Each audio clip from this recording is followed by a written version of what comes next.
Welcome to Norse Code, the #1 podcast for your Minnesota Vikings. I am your host and producer. My name is James Pagashnik. Thank you guys so much for listening. And at the other end of the tin cannon string, we have our analyst and co-host. You know him from numerous blogs and podcasts around the internet, most notably from theathletic.com. He is Mr. Useful Human, Arif Hassan. Arif, damn the Jets for making me watch that stupid game the entire way. I was worried that this was going to go into overtime, man. Like, it was a real threat that the Patriots were going to screw this up, and they were trying as much as they could to screw it up. It was not for lack of effort. I cannot believe we avoided overtime. It was like a 51-yard field goal that prevented it, so great, but Jesus. Yeah, that was... and we have the policy of, okay, if it's a blowout, we're going to do it. And I even said, like, I'll be ready at like 9:30. And then the game just stayed close. I'm like, really? We're going to have to sit. Classic shootout between Joe Flacco and Cam Newton. Yeah, and the dancing graphic and everything. It was truly phenomenal. That graphic will haunt my nightmares. I should pull that back up on Twitter and just switch between that and the show notes again. I threatened to do it during the pre-show. Like, I'm just going to do this, and I'm going to miss the timing marks in order to ask the questions for the mailbag because I'm going to be hypnotized by dancing Joe Flacco and the falling suitcases. Then I'll know what it's like to have a podcast partner who's consistently distracted by whatever's on the screen in front of them. Yeah, I suppose that it'll be that the tweet will be on the different account there. Yeah. That's the closest I'm going to get to being clever today. So if you're tuning in for me being clever, this is it. 2 minutes into the show. Thank you for listening. Welcome to this episode of Norse Code. I want to thank you guys so much for listening. We have a victory over the Lions to talk about. I know I shouldn't sound surprised, but this has been an odd season to say the least. And the Vikings were victorious over the Detroit Lions. There is plenty to talk about regarding that one, including the rise of Irv Smith and Dalvin Cook again feasting, and the punt team or the special teams area having real trouble with stopping punt blocks. Or at least allowing them through. So we have plenty of things to talk about here. But before we do, just want to thank you guys so much for listening to Norse Code, for telling people about Norse Code, for sharing links on social media or to your friends, or for recognizing Arif in a liquor store. No, that wasn't a liquor store. That was a cat food store, right? Yeah, it was a pet store. It was a pet store. Yes, way different. And that person ended up listening to the show, reached out to me. The dog's name is Josie, and Josie says hi to everybody. So yeah, that's pleasant all around. Wholesome content is why people listen to Norse Code. Honestly, has nothing to do with. And they apparently recognized it because they were just listening to the show before they got into the stores, so that must have wigged them out a lot. Well, I had that happen over at the. I had something like that happen over at the Jets tailgate. Whereas they were like, somebody had like said something like, "Oh, hey, this is James from Norse Code." I was like, I was listening to that on the way over here. I was like, I think my reaction was, "I'm sorry." Like, oh, whoops, you weren't supposed to do that. Well, I was apologizing for the sound quality from the Bar None show in New York. So I was like, because from the passive aggressive DJ who was slowly turning the music up as we were recording our episode. I will support passive aggressive behavior in all of their forums, but yeah, it was that truly embracing their role as a Minnesota bar. It was so funny. I love being double booked. But anyway, I want to thank you guys so much for listening. If you enjoy the show and would like additional content, like say bonus episodes, you can get that over at patreon.com/norsecode. That for you can just donate $3.50 per month, and that will get you access to the bonus episodes. This week's bonus episode will be coming out on Thursday. So if you're interested in such things, you can go to patreon.com/norsecode, or you can give a one-time donation over at paypal.me/norsecode as well. We also have our shop up at Threadless if you would like Norse Code gear. It looks like the first batch of which has since been sent out. I believe I got my cup today, and Don from Ohio was asking how best to light his shirt on fire, because apparently he has money like that to burn, which explains how badly his brisket went too. But well, I mean, I was just thinking about like what would be more fibrous, the brisket or the shirt. Listen, I'm not here to dance. I'm not here to say I told you so. That's for the mailbag.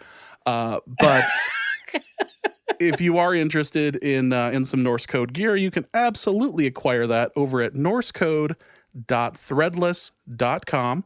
Head over to the collections area. That's got pretty much everything up that you could possibly be interested in. Anywhere from a Norse Code mask to a cell phone cover to baby onesies. So if you're again interested in, and it's a cute picture, it's adorable, quite frankly. Even my scowl manages to look somewhat endearing. So yeah, and it's all child friendly somehow. Yeah, just like this podcast and Arif's Parenting Corner.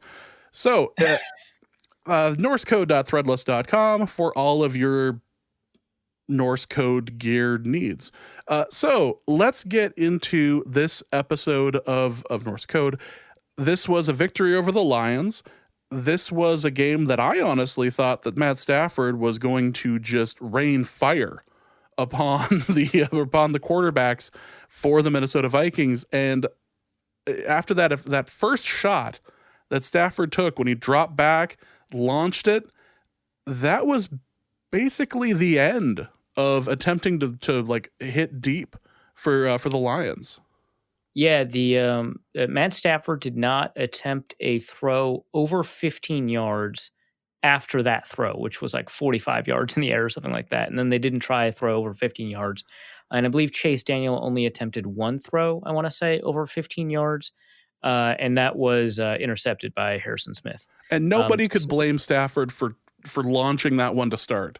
No one. Oh yeah, it was a one-on-one matchup, single high safety, so the safety wasn't going to get there in time. You kind of have like position there because you're hip to hip, and so you kind of expect your receiver to be able to win that out. It's a new corner. The Lions are basically testing out the Vikings' like cornerback depth there. Who was that? Was that Chris Boyd with the pass deflection? Yes. So he was I want to say a 7th round pick for the Vikings 2 years ago. That's somebody you absolutely want to test out. Somebody who did not really kind of earn his way into the starting roster in a way where they bench someone else, rather other people were injured. So yeah, it makes total sense that he would try that out. It was nearly a pick. It would have been really interesting if that was a pick. It was nearly a pick. It was a little underthrown.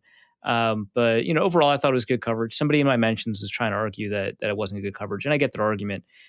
But for the most part, I think that that Boyd did a really good job, and that was kind of it. And that was actually one of the few instances where the Vikings really were in single high safety coverage. They did a lot of 2 high stuff unless they were, blitzing Harrison Smith, and so that was part of the reason that they didn't want to throw deep. So yeah, I mean it was kind of it. The Lions did not try to play explosive football like they did last year.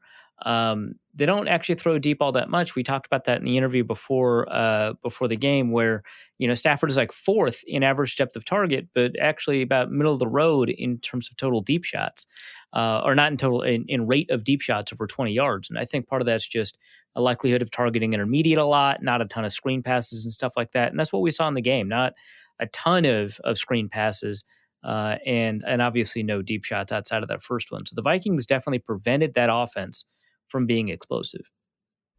It's been a little odd to watch the Vikings the last couple of weeks, especially after how atrocious of a start this defense had, and watch it kind of come together, especially after the first, since like week 4. Yeah, after week 4, the defense has moved up to 10th in EPA allowed per play, or expected points allowed per play, which given that they started out like weeks 1, 2, and I think even all the way to week 3, like 28th in expected points per play. That's really significant. And if you just move it, if you kind of move the slider all the way over to, and this is all garbage time adjusted, which I'm going to explore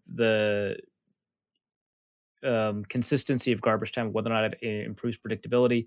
My intuition is that it doesn't. I've got a couple of people in my mentions that say it does, and there's a Football Outsiders piece. But if you kind of move the sliders around, you can say, hey, since week whatever, they look even better.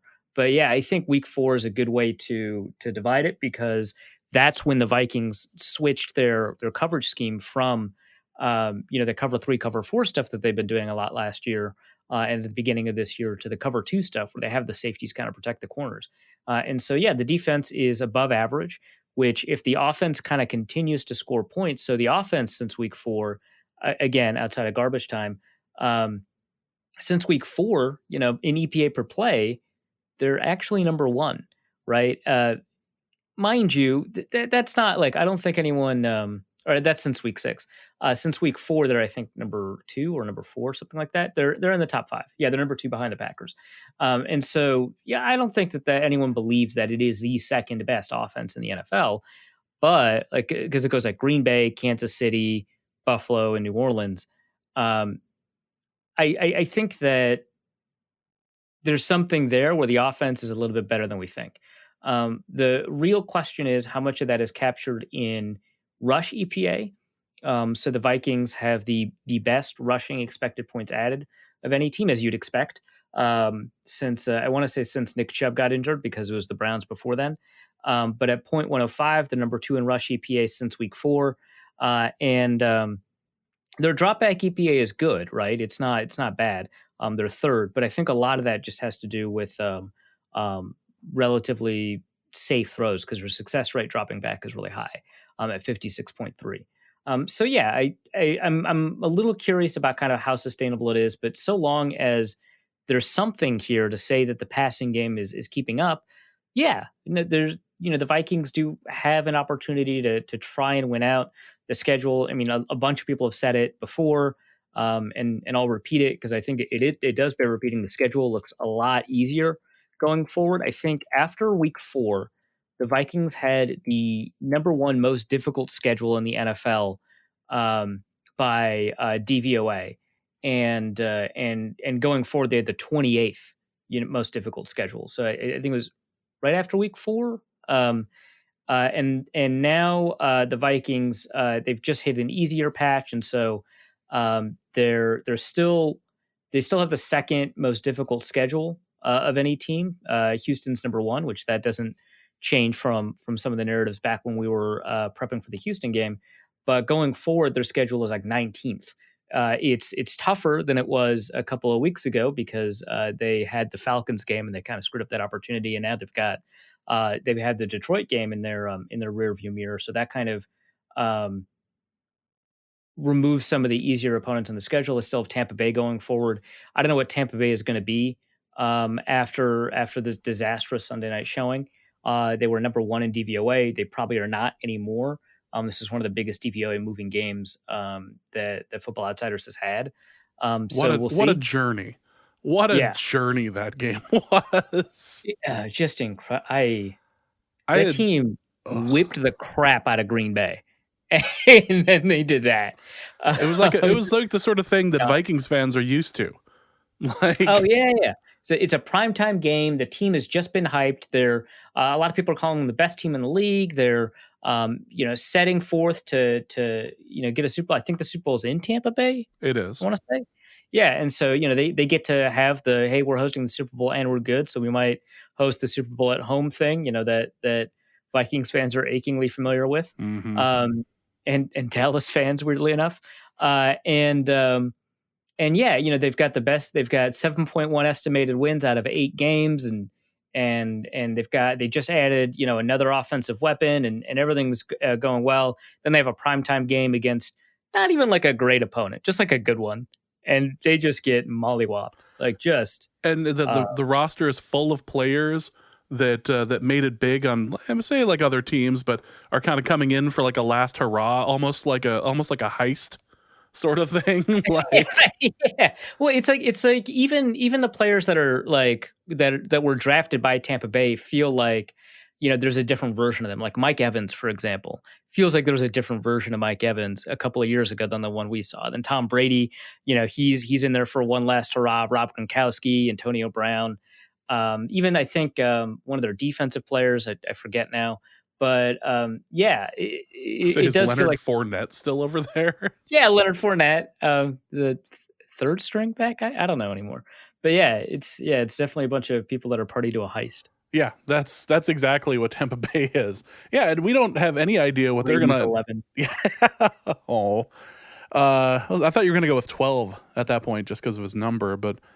Just because there's 11 people on a football team. Well, I suppose fine. But you can look at you can look at Tampa Bay like that is who knows what the hell that's going to look like.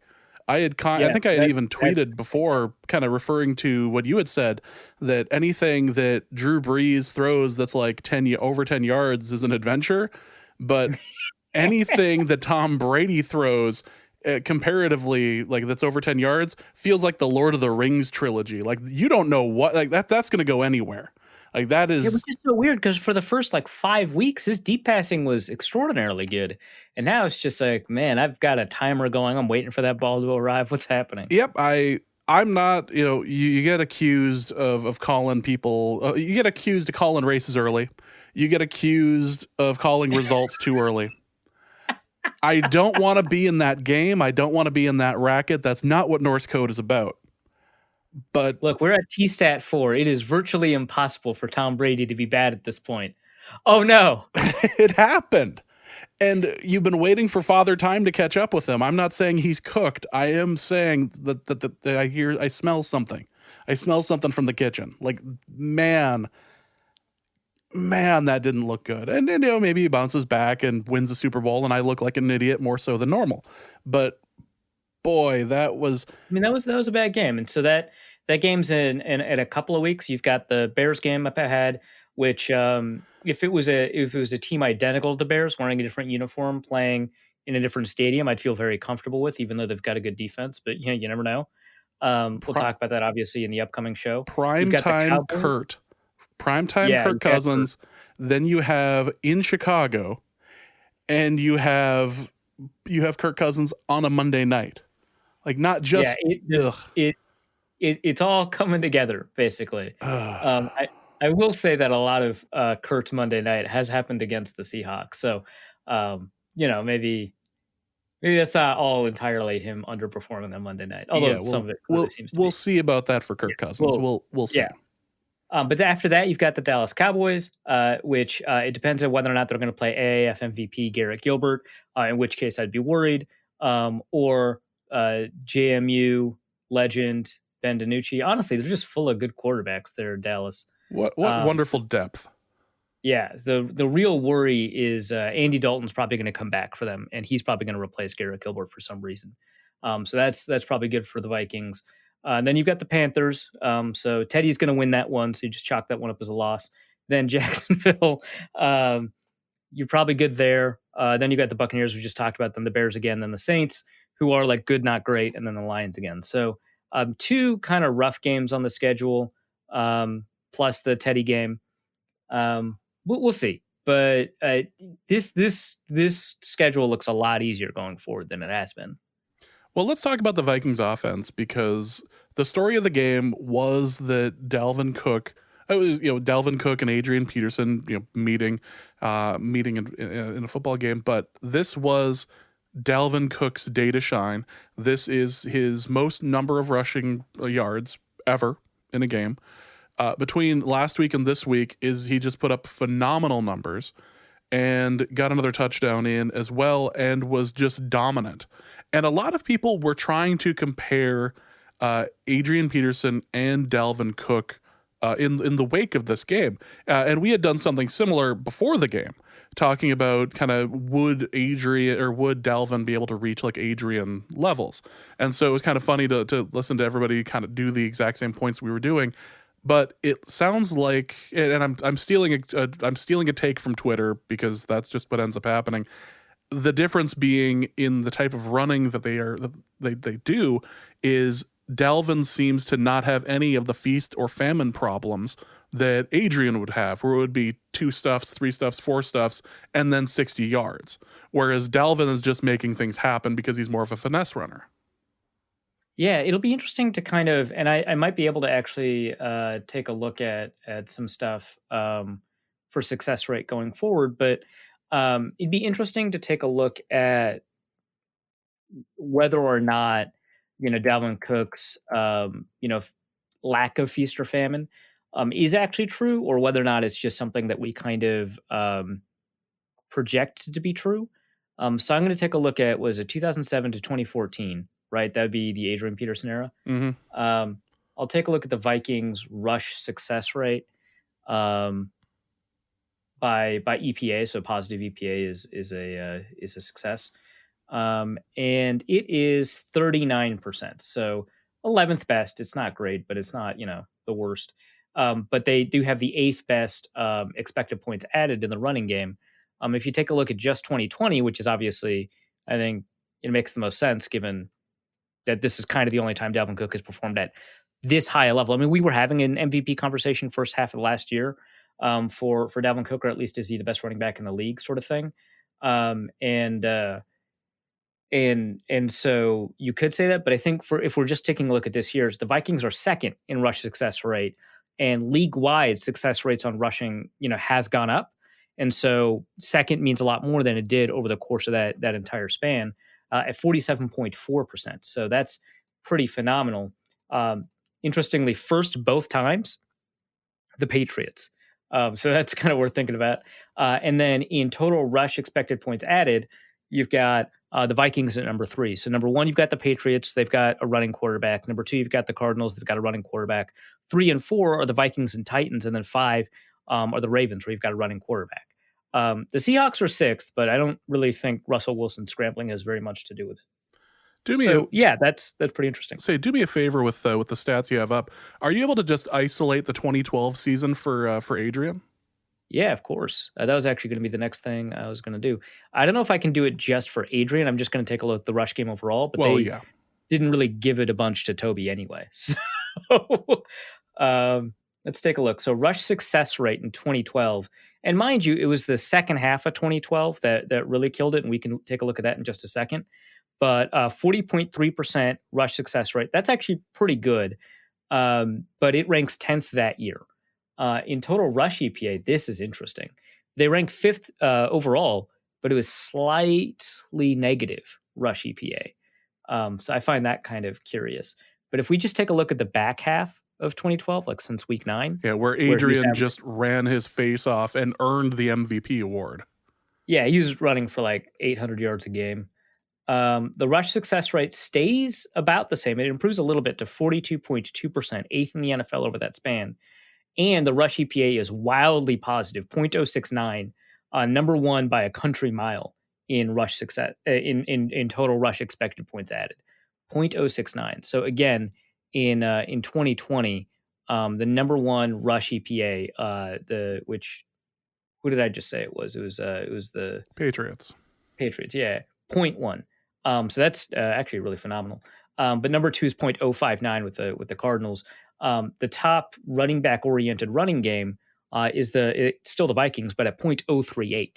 So that's much better than the Vikings over the course of the entire 2012 season, but not during Adrian's run of like remarkable games.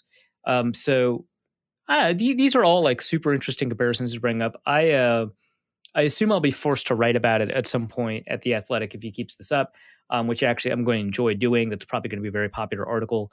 But I mean, these statistics are just really fun to play around with, just because we get to have that discussion about one of the few times that a running game was that substantially worth it. And, a running back, actually earned an MVP award, which I think I think some of the analytics people still didn't like that, which, fine, whatever. But I don't really care about the MVP anyway. Yeah, I don't know. This is all like a fascinating part of the conversation, and then it leads to the next part of the conversation, which we have like 2 mailbag questions about too, right? Is Dalvin Cook like worth it? I'll get to that when we get to that part of the mailbag, but it does lead to like interesting questions about like his contract and whether or not he's like unique as a running back and so on. Well, yeah, we had actually talked a couple of weeks ago too about whether or not Dalvin was playing up to his absurd contract, and we're like, well, so far this season, yes. Statistically, this is not something that's built to last. However, right, yeah. Well, you say that at some point, and then it continues, but the argument is not. I'm protecting myself here. The argument is not that he's immediately going to drop off, right? It's that over the course of the next half of the season, at some point, it's just going to fall off, and those averages will catch up to you. You can't make specific game-to-game predictions. It does look much harder to defend, though, when it happens 2 games in a row after you make the statement, right? Like it's like, rough. It's yeah. And then he goes for 226 and 254 or whatever. You're just like, well, okay, I'm still right though.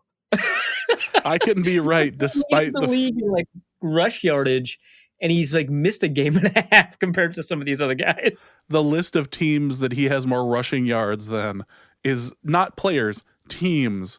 Yeah. is truly entertaining. Yeah, running backs like that don't just, drop off overnight.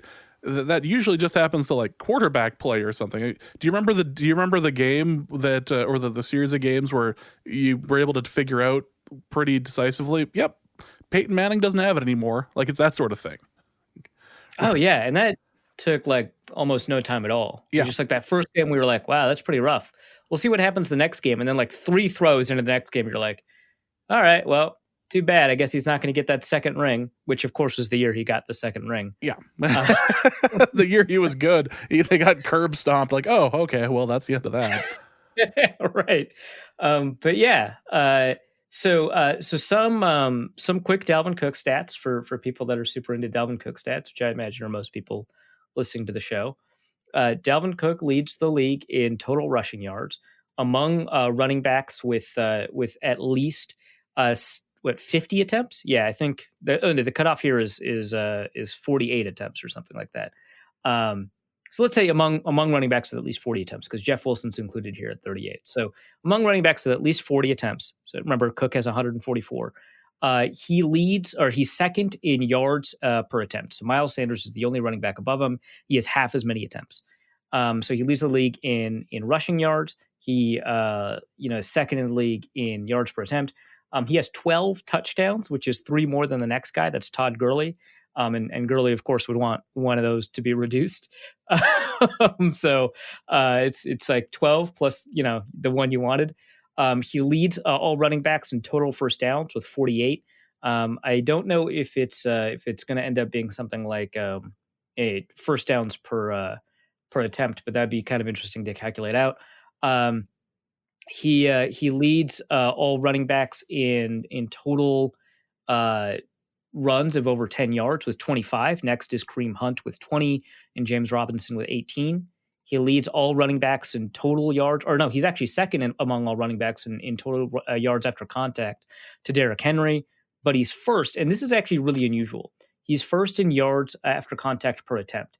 So you very rarely see a top 5 running back in total rushing yards also lead in yards after contact per attempt. So if I take a quick look again at 2012 Peterson, Peterson was one of the last ones to do that in 2012. And so he led with 3.93 per attempt. At 2020, in 2020, Cook is doing a little bit better so far at 4.18. So that's really remarkable. And what's even more interesting is that Nick Chubb is actually second. So it's usually not bell cows, despite kind of their build, that are at the top here, because you end up with running backs that tend to bounce runs to the outside on 3rd and long or something like that. So your Tony Pollards, your Austin Eckler's, your Mike Davis is like genuinely good running backs, but the contact that occurs is very often like a defensive back and not a defensive tackle.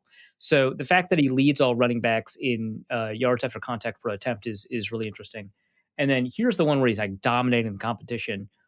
Forced missed tackles, 36. The next best is Derrick Henry at 31, which means that if he's leading the league in yards after contact per attempt and in forced missed tackles, and he's got fewer attempts than Derrick Henry by about 40, and fewer attempts than another person high on the list in Todd Gurley, he probably also leads in running back elusivity. So in elusiveness rating, he's second to Mike Davis, who ends up getting a ton of avoided tackles because of the passing game. But in the rushing game only, he's number one in the NFL in elusiveness rating. So, yeah, bunch of great Dalvin Cook stats. He leads the league in rush yards over expectation, which is a next gen stats measure that takes a look at how many yards a running back is expected to get at moment of handoff, and then subtracts the actual gain or loss from it. So he leads the league in that, and then he's like third or second in rushing yards over expectation per attempt. So yeah, I would say that a lot of this he owns the production for, and so it's very difficult to say that you put Alexander Madison in there, you'd get something pretty close, and you'd still have a really excellent rushing game. Which last year we saw. When Alexander Madison was in, we actually saw a pretty good rushing game. So it was a little bit more difficult to say that Cook is uniquely kind of pushing this rushing game forward. But as we've seen thus far, he's doing a really remarkable job. The interesting point that I want to make, though, is that if you just take a look at the first half of last year, where we were talking about him as being potentially the best running back in the NFL, and this is before Derrick Henry just like really blew up. Dalvin Cook was doing really well. He had like 3.35 yards after contact per attempt, which was not leading the league among running backs, but it was pretty high up there. He was second in like rush grade from PFF, and he was leading the league in rush yardage again. Although this time he had 8 games to a lot of people 7. He was one of the league leaders in yards per attempt with 5.3, just behind Duke Johnson, who's a scat back. And only second to those with at least 100 attempts, to Nick Chubb again. He was by far the league leader in first downs.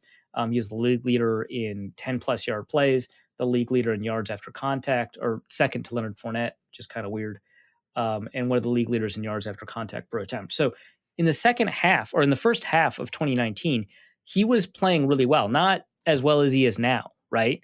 But he was playing really well.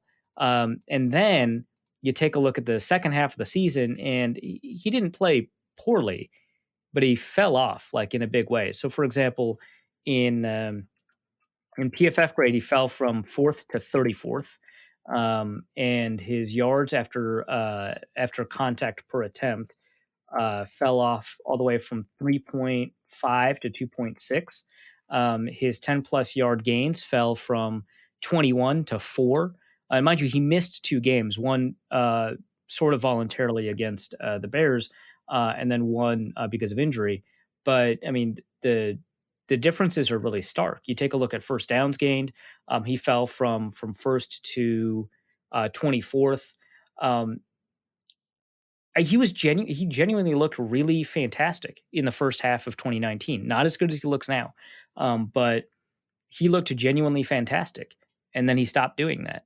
So that's something to still keep in mind, that these things can happen. Now, you take a look at some of the other running backs that did really well at the first half of 2019 and the second half of 2019. You see some repeats, right? So, for example, Nick Chubb is top 5 in a lot of these categories, both in the first half of 2019 and the second half of 2019. But a lot of these guys are not repeats. So I think Zeke is the only other one that kind of repeats as one of the higher end running backs in the first half of 2019 that repeats. Actually, Nick Chubb didn't blow up until the second half of the season either. He was 13th in the first half. Derrick Henry was 8th in the first half, became 1st in the second half of the season. But you ended up with Carlos Hyde and Marlon Mack and Chris Carson.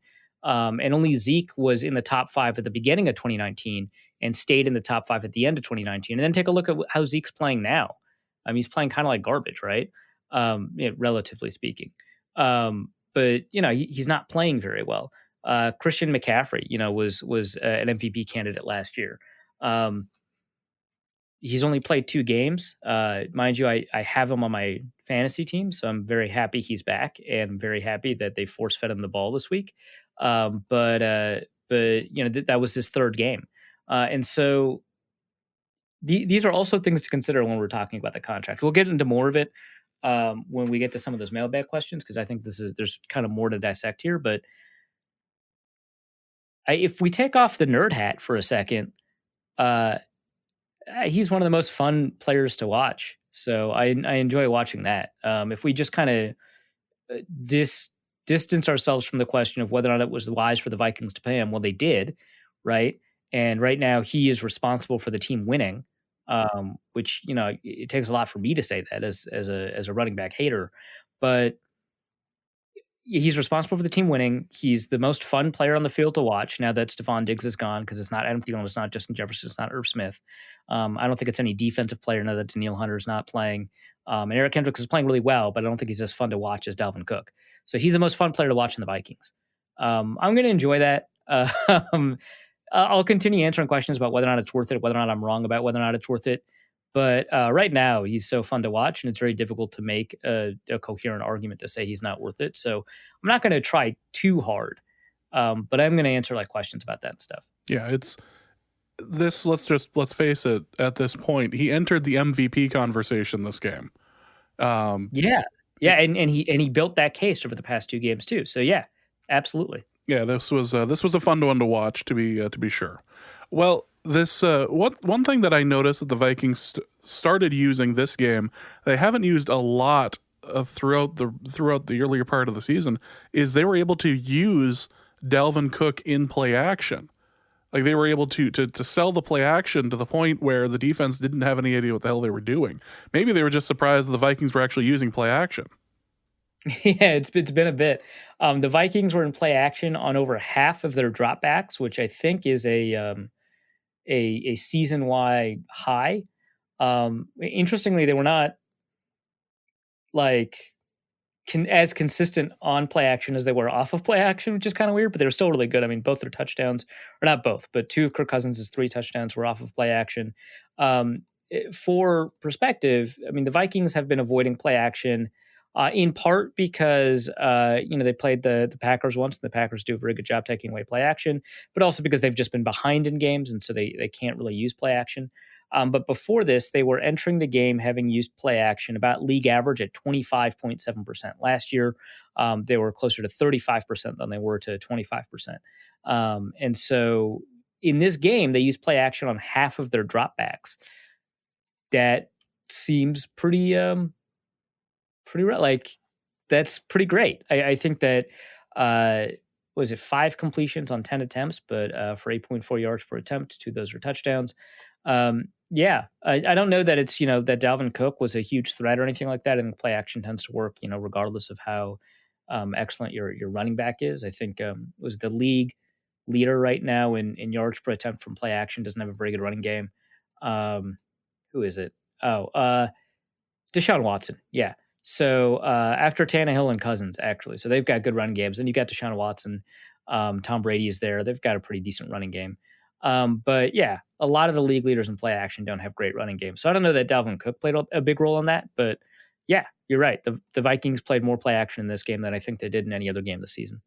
And if you're going to put, as it turns out, minimizing the importance of Kirk Cousins really is important to the Vikings winning these games. And if you put Kirk Cousins in a situation where he doesn't really have to do a whole ton of work in order to get to the red zone, he's going to have success. 3 touchdown passes against a Vikings or against a Lions defense that isn't terrible, but was missing a major piece. Yeah. It's so hard for the Vikings to do that. To say, hey, we want to park it and not let Cousins kind of be forced to take over games, because it presupposes that they've got a lead that they can kind of manage, and if Cousins isn't going to be responsible for that lead, you're going to have to rely entirely on a running game. With even as good as the running game that the Vikings have, they obviously haven't jumped out to a ton of leads this year. So you're right that that's a missing piece, that the running game getting better, and in particular the blocking getting better. That has been an important part of the Vikings being able to win. You hope, right, that they can kind of keep that going, that they can continue to jump out to leads. Their schedule lets them kind of do that going forward, so long as they've got the ability to score against an interesting Bears defense.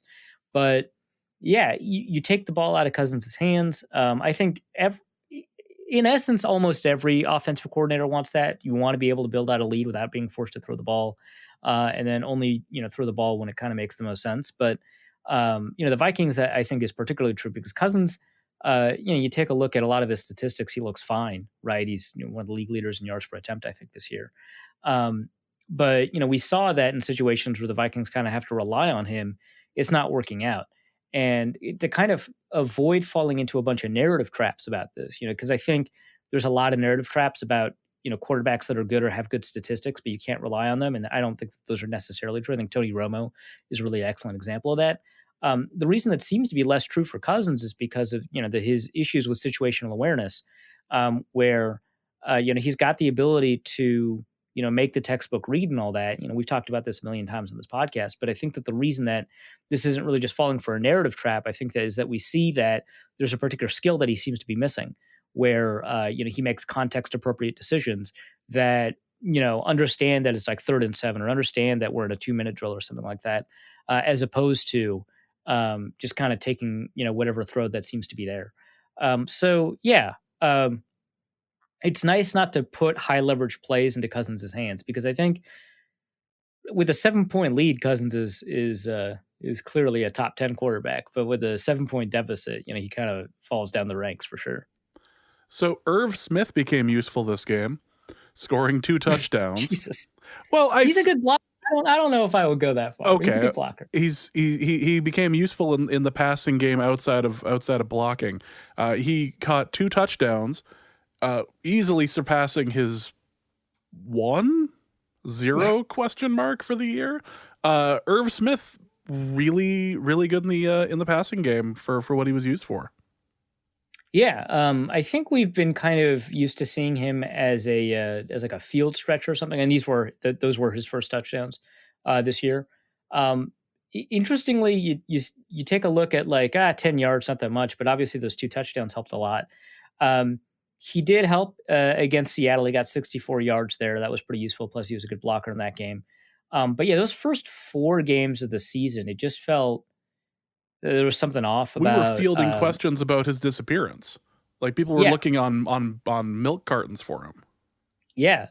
I remember it was after the Colts game, people were like, hey, Arif, is Irv Smith going to get involved in the offense? And I was like, what do you mean? He got 4 targets, and then he got 1 target over the next 2 games combined. So, but yeah, in week 5, week 6, he got 9 total targets for 8 receptions. He didn't do a ton against Green Bay. But of course, they only dropped back to pass 14 times, so you can kind of excuse him for that. And in this game, he showed up big in the red zone, which you'd think out of the tight ends that the Vikings have, you'd think they'd take, the 6'5", 260 guy over the 6'2", 242 guy. But however you can score, you can score. So yeah, and he did a pretty good job too. It wasn't just that he was open in the end zone; they just kind of played pitch and catch. I mean, I thought he did some work to get open, especially on the one closer to the goal line. So. He showed up. He grabbed both receptions for touchdowns. It was nice to see. There's not much to add there, but I think that he is emerging. And since week 5, if you've had him in fantasy, I've got him in one of my leagues. You've got to kind of debate whether or not you want to start him or something like that among versus your normal starting tight end, because 4 catches for 60 yards. That's not bad for a low-level, tight end 12 or something like that. Now you get these 2 touchdowns. If he's getting targeted near the goal line, that's something that you can think about. But yeah, he's becoming an asset in the offense in a way that, he hadn't been. And now, he's getting to add the fact that he's just this really remarkable blocker. Like I think there's a run blocker. He did really well against Seattle, but he did pretty well against Green Bay. I thought he did all right. His PFF grade wasn't actually very good, but I thought he did all right against Houston as a run blocker. And then in this game, I thought he showed up a little bit as well, and definitely against Green Bay, with only kind of the penalties being an issue there. He's becoming kind of a complete tight end. Sometimes complete tight ends don't get kind of the statistics that you want from game to game, but he's doing a pretty good job. And 2 touchdowns certainly doesn't hurt either. Which is also to say that Kyle Rudolph was also being used in the pass game as well, even just to start off the game, which was kind of refreshing to see. Yeah, we haven't seen a ton of Kyle Rudolph. I think let me take a look at his receptions over the course of the year. so he's been a little bit more consistent is the wrong word when it's just 2 receptions every game for like 6 games, but he's been a little bit more present but not impactful. So 28 yards, 0 yards against the Colts, then 11, 27, 10, 47, 12. Not like awful production for a tight end too, which at this point maybe that's how we should consider him. But certainly not something that seems super impactful. When he does get a catch, it's usually a first down. That's always nice to see. But in this game, he got 40 yards, great. 3 receptions, great. 2 of them were first downs. That's great. Plus a deeper shot for 22. That was a pretty fun one to watch. So he's showing up. The Vikings receiving core just seems to be coming a little bit more alive every week, which, maybe it's, the fact that you get to play Detroit that helps. The fact that Seattle's pass defense seems to suddenly be one of the worst in the NFL, that Atlanta doesn't seem to have much of a pass defense. So, maybe all of these play a role. But if the receiving core is coming more alive, this is a lot of what it would look like. So that's nice to see it. And Rudolph being kind of like a great 4th or 5th option, I think that when you consider the fact that he's like a 4th or 5th option in the receiving game after, the 2 receivers, Dalvin Cook and maybe Irv Smith, I think this production is pretty fine.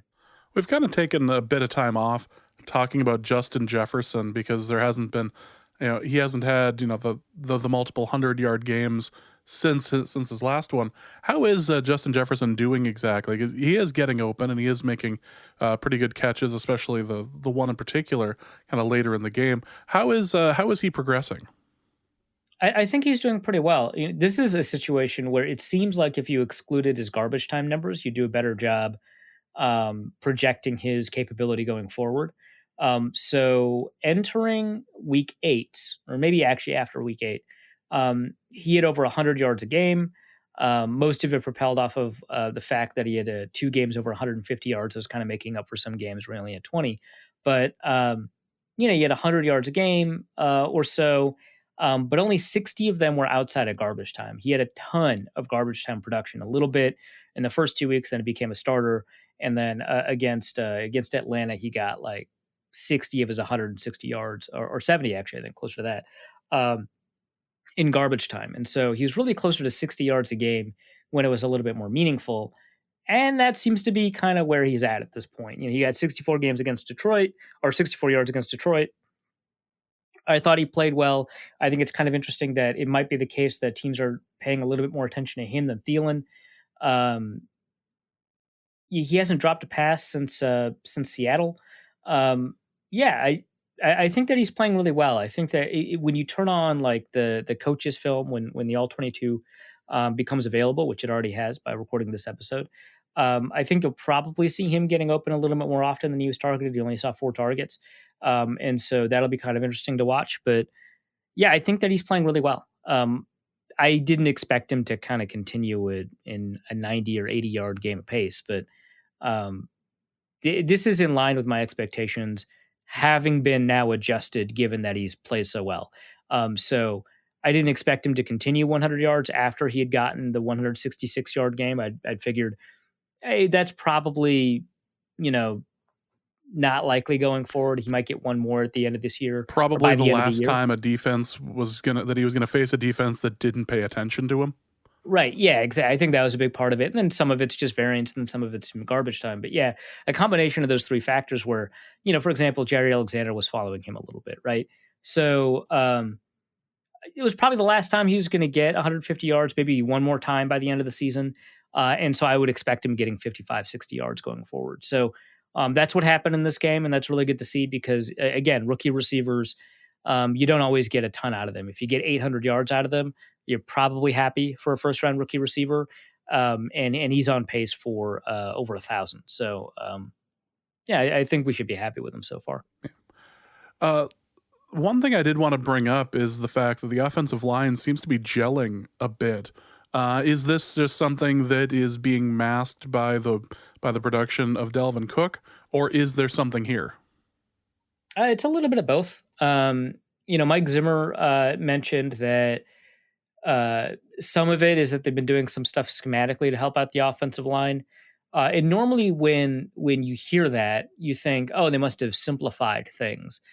I don't know that that's actually true. They just added like a GT counter to the running game, which they hadn't really done all year. It's something I've kind of wanted them to add. It's a play that's been made popular by Lincoln Riley at Oklahoma, and you pull the opposite side tackle and guard, so GT guard tackle, and you counter, so the running back takes a false step in the wrong direction, then with the ball, and then kind of runs and follows the blocks of those two. And it's one of the more effective running plays we've seen in college football, and we've seen them used in zone schemes. And so it would be kind of interesting to see in the NFL. I was kind of hoping that the Vikings would at some point use it because we've seen a little bit of it in the NFL. Well, here, and it's a high risk play, right? Because you're pulling two players that you don't have like a down block to protect. So a savvy enough like defensive end that's fast enough can get behind him. It seems like they're putting a little bit more on their plate in an effort to make them less predictable, right? So that's kind of always the tension when you've got young players is, do I make things really simple and fundamental and only have like 5 plays or whatever, just to pick a number out of the air, and make sure that they can really dominate and master those 5 plays? Or should I make it so that it's difficult to get tells on them and they can kind of improve every level of their game a small amount, and create a more diverse game that's going to be a little bit for them to learn? And for the Vikings, it seems to be that second answer where they're doing a little bit more actually in the running game. The offensive line, I would say, is probably gelling a little bit better. I think Dalvin Cook probably hid them again. I don't think they were really just like astounding run blockers. So again, I'm still kind of concerned going forward with sustainability. If you see a running back pile up a bunch of missed tackles, I mean, that's always good, but you always have to ask the question, where are they occurring? If it's like the Jamie Collins, they occurred, 5 yards past the line of scrimmage and he just dusted Collins and he got like 7 more yards, great. But if they're occurring in the backfield, that's a problem. I don't know whose fault that, like, was it the 3rd and 7 toss where Dalvin Cook looked like he was going to get blasted for a 7-yard loss, and then he turned it to a 13-yard gain. I don't know if that was on anybody, but if there's a lot of, things where they have to avoid missed tackles in the backfield, then, that's an indication that your offensive line may not be holding up. And I don't think the run blocking was necessarily all that great. So that's something to kind of keep in mind. Obviously, the pass protection was there. Kirk was pressured probably a little bit more than, like in terms of numbers, more than we remember. But he only got hit once outside of the sack that he took. That was on nobody. It was like a cornerback blitz. So I thought the pass protection held up pretty well.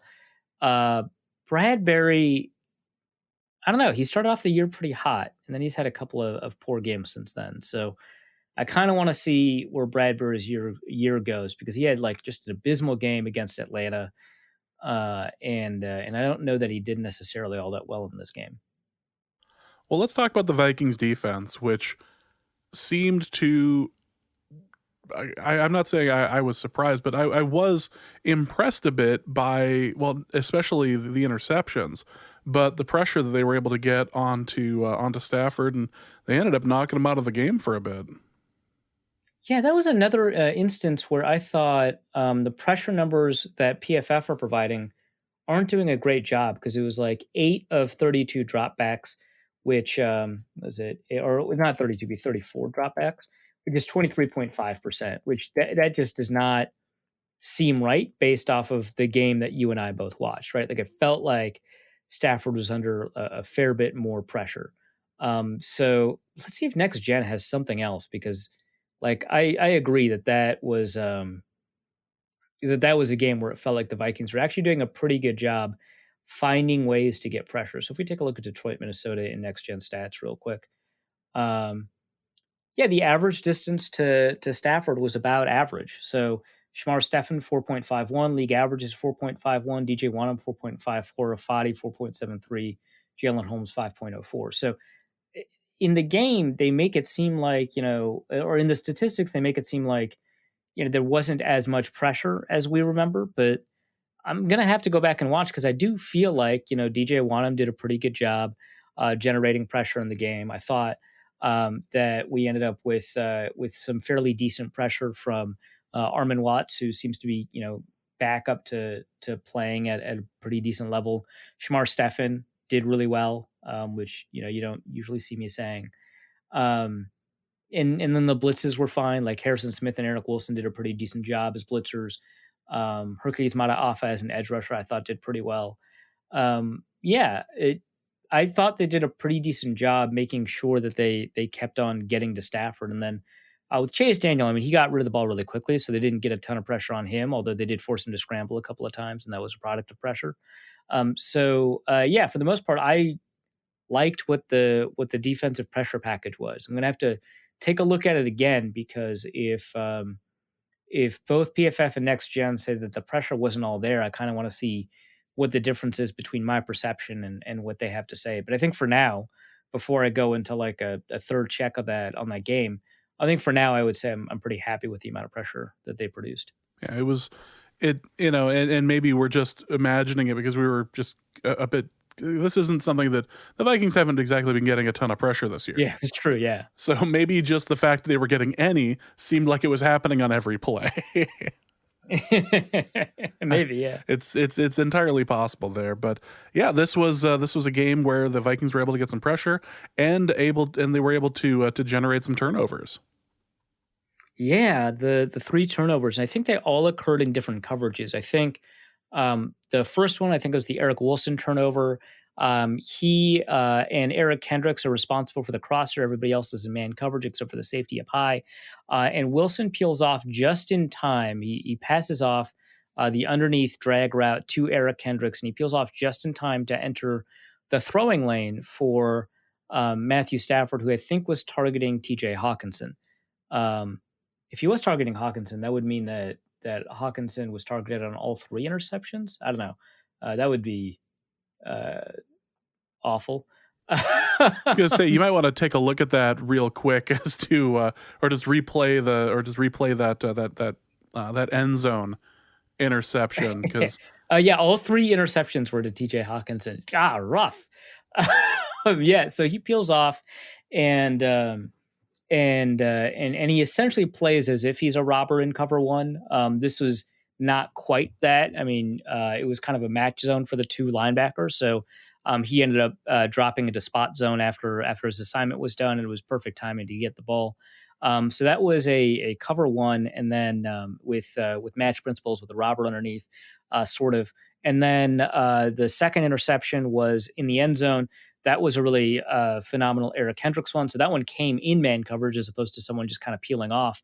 And the thing that was really impressive to me is that in that play, Kendricks is lined up inside the tight end, which is fairly normal, but it gives the tight end an advantage on outbreaking routes. And if you're in man coverage and your safeties are kind of far away, like Harrison Smith is all the way on the other side of the field, kind of helping protect against an inside route from Marvin Jones. Marvin Jones is running a fade, so he doesn't have to worry about that, but he's protecting against an inside route from Jones.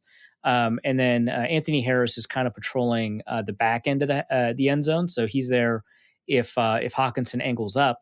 But if Hawkinson angles out, there's not a lot of help because the next closest defender is also playing man coverage against somebody who's angling out. And so Kendricks has to play him in man coverage against the possibility that he'll go outside. And I think a lot of defenders in that scenario are very likely to over leverage themselves or overcorrect. And so they may chase that outside route because that outside route is the most dangerous to them. Hawkinson knows that. The Lions know that. They probably saw something where they thought they could take advantage of it. So Hawkinson fakes outside and then goes back up and in. And Stafford goes off of Marvin Jones on the fade route and immediately throws it to Hawkinson, I guess without checking. And I think that they probably saw something. Like, I think that they saw something on film and they were like, well, if that's not there, right, and you see Harrison Smith over there, that means there's probably some space open over the middle. Probably throw that. And Kendricks was in his hip pocket and was following the play the entire time. Grabs the interception. Really, really phenomenal stuff. Stafford said it was a bad throw. He said both throws were bad decisions, but the second one was more a bad throw. I don't know if I believe that, but the announcers also said something similar that, with Hawkinson's height advantage, you kind of want him to throw it a little bit higher where he's got exclusive access to the ball. But I don't think that, an interception is not inevitable, but I don't think a touchdown is possible in that scenario. I think the coverage was way too good and sticky. And I think if a ball arrives high, then Kendricks has got the ability to kind of just push him out of bounds. So it's not a big deal. So really just phenomenal individual coverage from Kendricks. And then the third one was Chase Daniel. That one was a corner route against cover 2. The thing is, if you don't have something underneath the corner route in cover 2, like the smash concept, then and there's a couple of other triangle reads that you can do, but mostly you want a route underneath the cover 2 because that brings that cornerback that's covering the outside short to pull up and gives you additional space to make the throw. But without that additional route, if you throw that corner out, you're probably going to get picked. So Chase Daniel knows that, and so he's trying to throw ahead of whoever the corner is, which I think it was Jeff Gladney, and so that he can get the ball exclusively to Hawkinson, but he just overthrows him. And Harrison Smith's there, gets the pick, keeps his feet in, probably seals the game. So yeah, I don't know, really, really good individual plays from all of those players. Could have been a fourth pick off the Chris Boyd deflection at the beginning of the game. But 3 different coverages, an end zone coverage, which is always going to look a little different. That kind of looked cover 6-ish, a cover 1 sort of coverage, and a cover 2 coverage. So a bunch of different ways to force the Lions into mistakes, and they were able to capitalize on most of them. The ragtag group of ne'er-do-wells that makes up this cornerback group. Yeah, exactly. Every week it was like, really? Wasn't he a practice squad? Like I find myself, Chris Jones. Yeah, every week now I'm finding myself like Googling halfway through a game, like, wait a second, I know that name. I'm familiar with their existence. He's playing now, huh? Jeez. Yeah, well, I had my binoculars down in the field, and I looked at a player and I saw 66 Abdullah, and I was like, who the hell is that? So I turned to John, who is 6 feet away from me, wearing a mask. So it's not like ideal for me to like just turn to my left and say, hey. I'm like, I turned to John. I'm like, hey, who the hell is 66? And I turned to Chad, and I'm like, who's 66? We both look at the roster charts the Vikings give us, and he's not on the roster chart. I'm like, what the Always hell happened? Always a good sign. Here? Yeah, what is going on? It turns out he's on the roster chart because he's in a small box in the corner labeled practice squad. He's elevated, and I guess I'd missed it, but it's I already forgot his first name. That sucks. I'm sorry, dude. Are you talking about Amir Abdullah, or who are you talking about? Or he's definitely not Amir Abdullah. he got 1 snap in the game. Made it count, but he got 1 snap in the game. Let's see. It's Anderson, or I guess it's Abdullah Anderson. So I guess the back of his jersey actually said Anderson. So it's Abdullah Anderson, and I was like, okay, yeah, I guess he's playing. And that happened one more time. I saw a jersey number 37 on the field, and it was Riley, and I was like, did they just trade for or did they just sign somebody named Curtis Riley? That sounds familiar. And I looked down at the sheet, and yeah, it's actually they signed Curtis Riley off the practice squad. And he saw the field, right? So yeah, it's exactly what's happening. Holden Hill is exempt for some reason that we don't know. Cameron Dancer's hurt. It's Chris Boyd and Jeff Gladney, and I guess Chris Jones. And then Curtis Riley saw the field a little bit. I think mostly as a special teamer. Harrison Hand saw the field a little bit, mostly as a special teamer. And the Vikings only allowed 20 points. Mind you, they got helped with some pretty fortuitous drops and a missed field goal, but still 20 points. Mike Zimmer said this is some of the best coaching that he thinks his defensive coaches have done, and they're still giving up 400 yards a game or whatever, I think is the exact quote, which I think tells you a lot about the level of talent that Zimmer is probably working with for him to be like, yeah, I feel like I've probably prepared players better than they ever have, and they're still getting torched for 40. One of the things that ends up getting you saved at the end of the year as far as your contract is concerned. Yeah, for sure. And I think that he's right. That it's just yeah, man, you gave up 400 yards. I can do nothing but congratulate you on the good job that you did. It is weird that this is either the 7th or the 8th season that Norse Code has covered it, and this is easily the most lost I am on some of the players. that are playing. It's just like, right, yeah, and it's not for lack of paying attention. Definitely, I will admit if I'm being lazy, and I'm not. I'm just sitting here like, where the hell are they signing this guy from? Yeah, I missed like one day of, not even a day. I missed like 30 minutes of Vikings news, and I got lost on a player acquisition. I was just like, oh, they promoted Anderson Abdullah. Okay, or Abdullah Anderson. I guess it tells you how much I know about this player. I can't even get the order of his name correct. I'm sorry, man. You deserve better. I mean, you saw an NFL field. I didn't. But I have no idea who you are. And he's probably a better corner than you, let's be honest. Yeah, I mean, he's a 290-pound defensive tackle, and I guarantee you he's a better corner than me. Well, is there any other takeaway that we can kind of have to kind of put a bow on this victory by the Vikings? Yeah, so I wrote in my piece at The Athletic that kind of covered. I wanted to do like a big play breakdown again, but I was just like, it's just going to be the same running plays, right? It's just like I broke down 3 running plays last week, and I was like, okay, well, I should do that again because people seem to like that stuff. And then I was like, these are just the same plays they did last week. That's whatever. So I did the defense, and I was like, this is kind of interesting. If the Vikings defense stays top 10-ish, which is to say, stays around 8 to 12 in terms of EPA allowed per play, that would allow the offense, that's probably not going to stay at second, but that would allow the offense to kind of push them into competitive territory. I don't know if they're still going to be able to win enough to make a serious playoff push or anything like that. That would be wild. But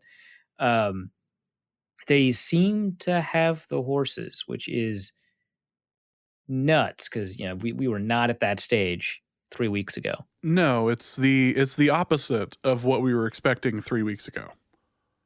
Yeah, I fully expected this team to trade away and bottom out. And honestly, that might still have been the smart thing to do. But certainly that makes it easier for me to write and earn subscriptions and get listeners on the Norse Code. Yeah, no kidding. Well, and we had talked a bit about what to expect as far as the Vikings were concerned when staring down the barrel of, a top 3, top 4 pick. And you had explained that through the history of the Vikings, as far as rebuilding is concerned, trading away all their assets wasn't something that they had historically done.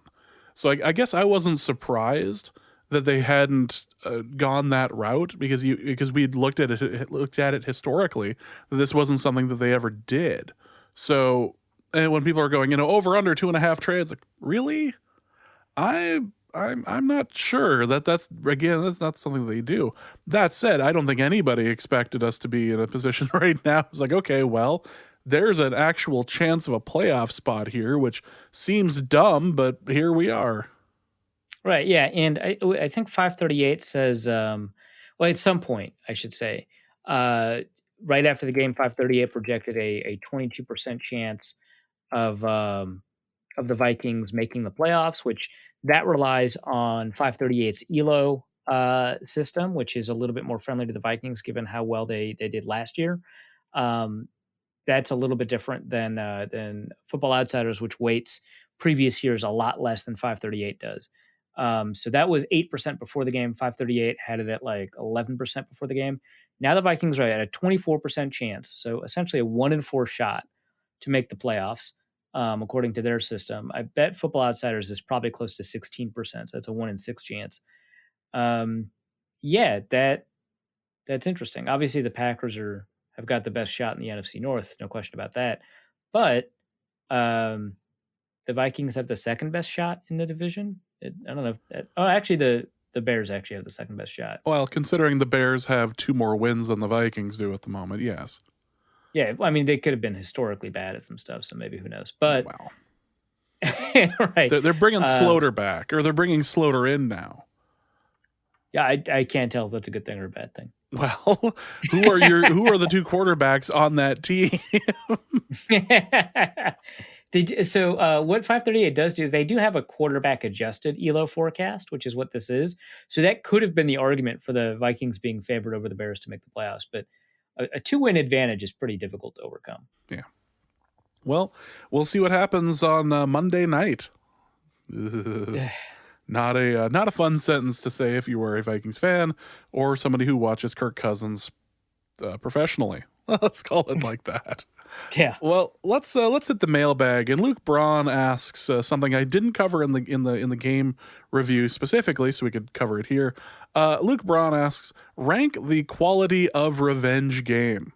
You had J-Ron Curse, Adrian Peterson, who we didn't really cover, but didn't end up doing much. The rookie that the Lions have ended up doing well. I hate the pun, but had the lion's share of the carries. Riley Reif, yeah, I know. Riley Reif, Amir Abdullah, Everson Griffin, and Justin Coleman. He said, anyone else I forgot, and you put Chris Jones. So yeah, you forgot Chris Jones. Yeah. So let's rank the quality of the revenge games. Well, if Chris Jones hadn't gotten that crazy ticky-tack penalty, he might be in the running, but it's not like he did like a remarkable job. So I don't know if I would put him in that category.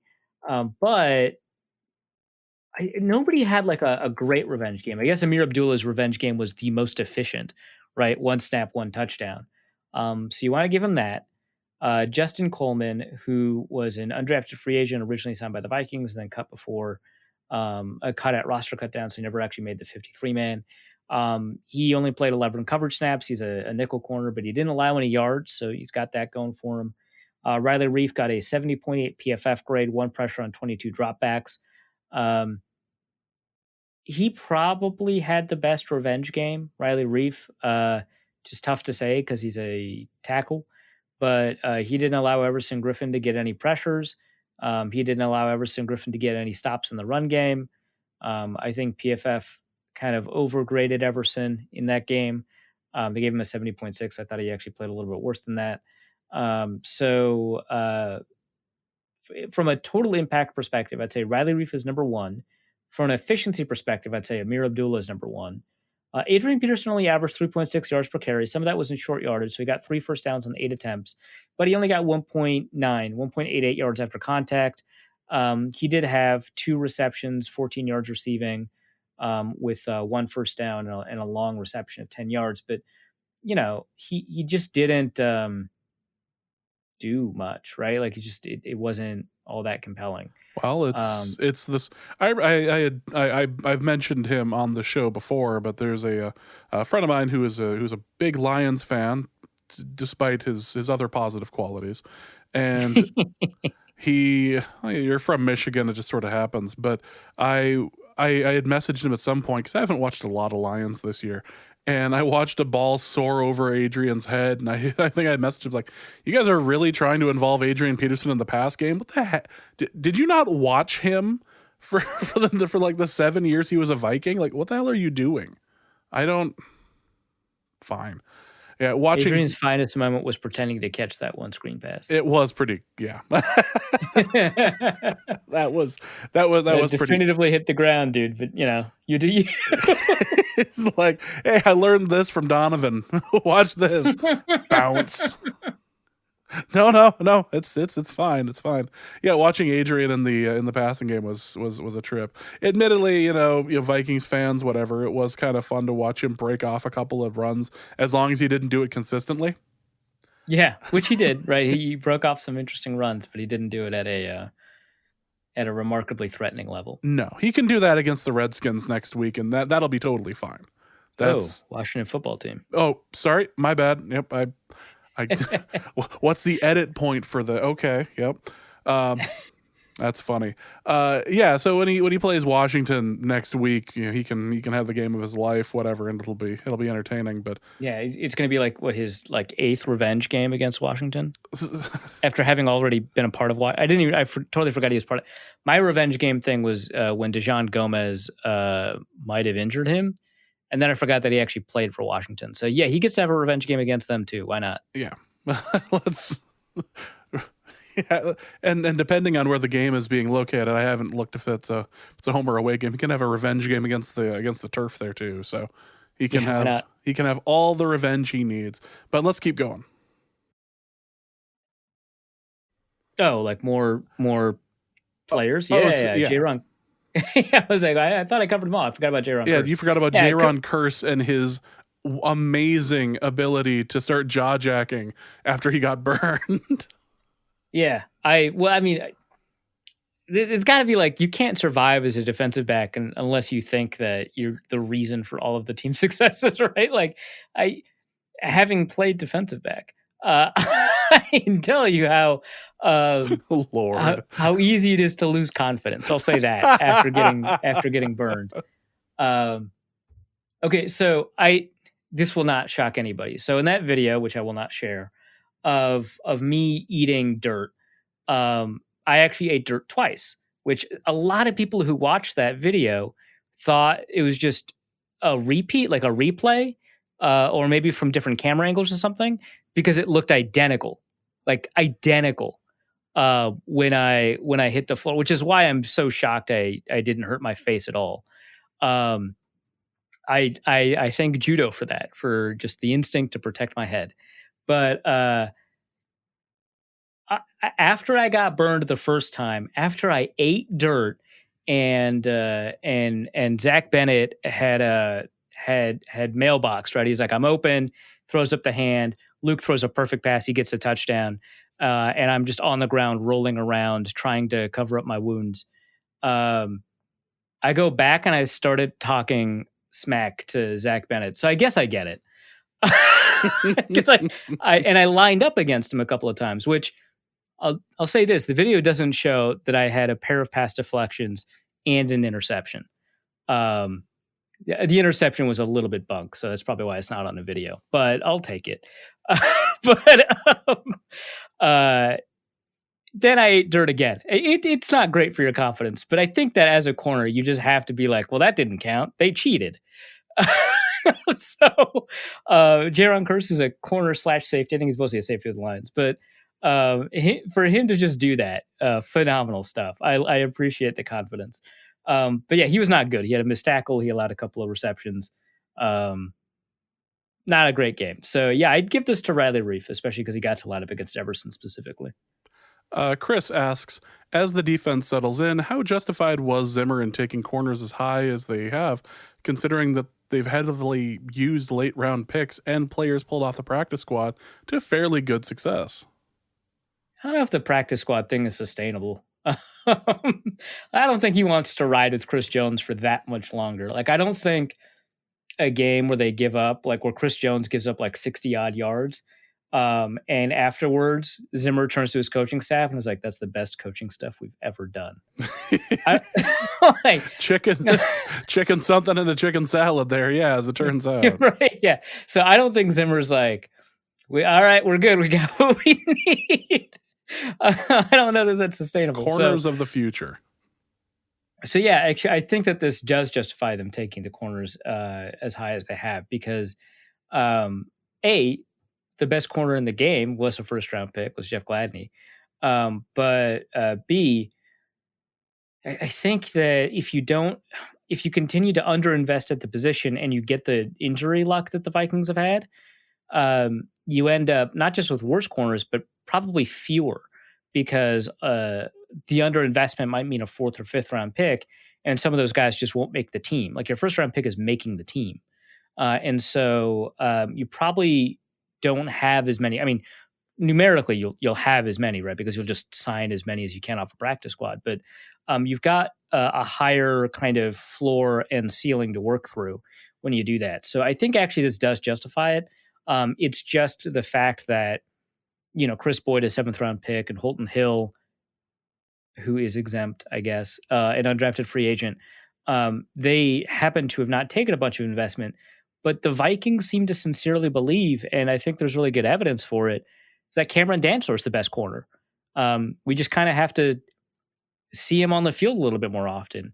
And normally, when you say that, you're like, this guy's injury prone. But like, I don't know anybody who can survive what he survived, much less like just be fine. Like, he's in the concussion protocol, and that's the only injury they listed.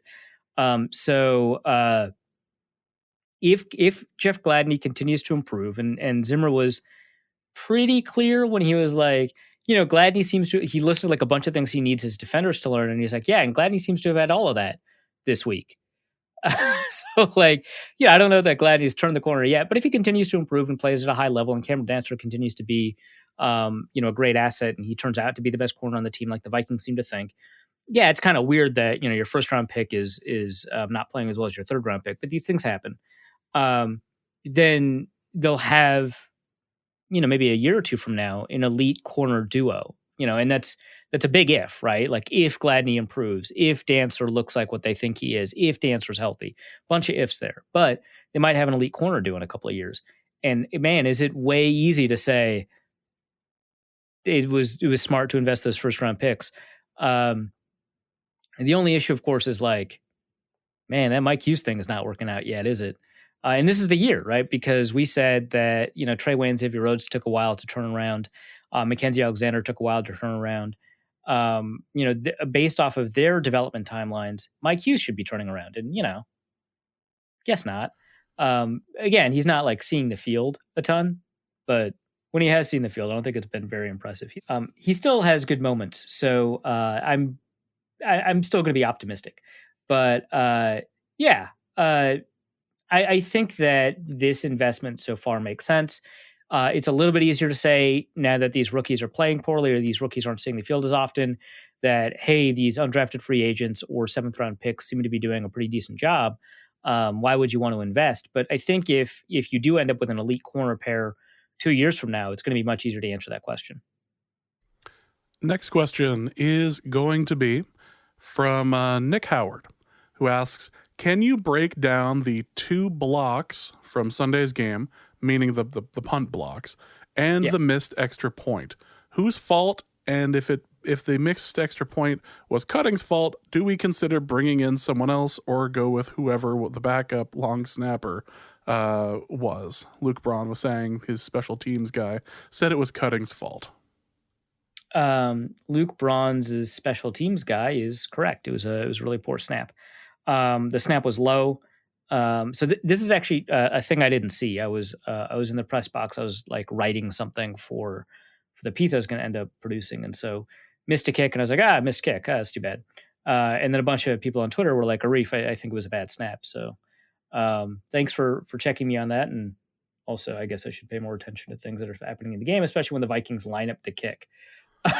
So historically anyway, right? Yeah, it turns out that is something to pay attention to, especially when you're a part of a fantasy league that punishes people so severely. Right. I have all the reason in the world, and I'm just like, nope. I should write down the stat I'm going to delete later and not put in my piece. Yes, exactly, which is precisely what was happening at that moment. Jeez. But yeah, that the missed extra point was Cutting's fault. Good on the holder, Britton Colquitt, for doing as much as he could to save it, but Dan Bailey's rhythm was off on that.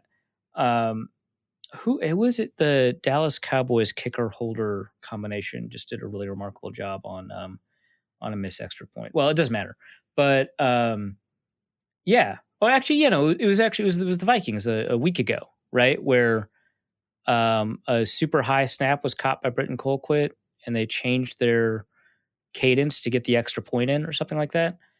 Either way, there's been some issues with Austin Cutting and his long snapping, which I think to spend a pick on a long snapper, they've got to be nearly perfect. So that's not great. Probably going to have to bring in Jared Allen in and just teach him a couple of things about long snapping. Yeah. Who is the backup long snapper? So it used to be Josiah Price, who is no longer on the team. And obviously before that was Jared Allen. I just love that fun fact. And he actually had to do it too. Yep. That's the weird part. Like we all knew he was the backup long snapper because he'd done it at, was it Idaho? Or Idaho State. I'll say Idaho, and then somebody will be mad about me getting it wrong. But he did that then, and that was part of the reason he was valuable enough to even be a 4th round pick. And then he became an elite defensive end, and then he goes into a game and he does it. And who does he punch in the crotch? Was it Ray Edwards? It was Atlanta. I believe it was Ray Edwards. Yeah. I don't know if he learned the punch to the crotch over at Idaho State University, but he definitely learned his long snapping there. Yeah.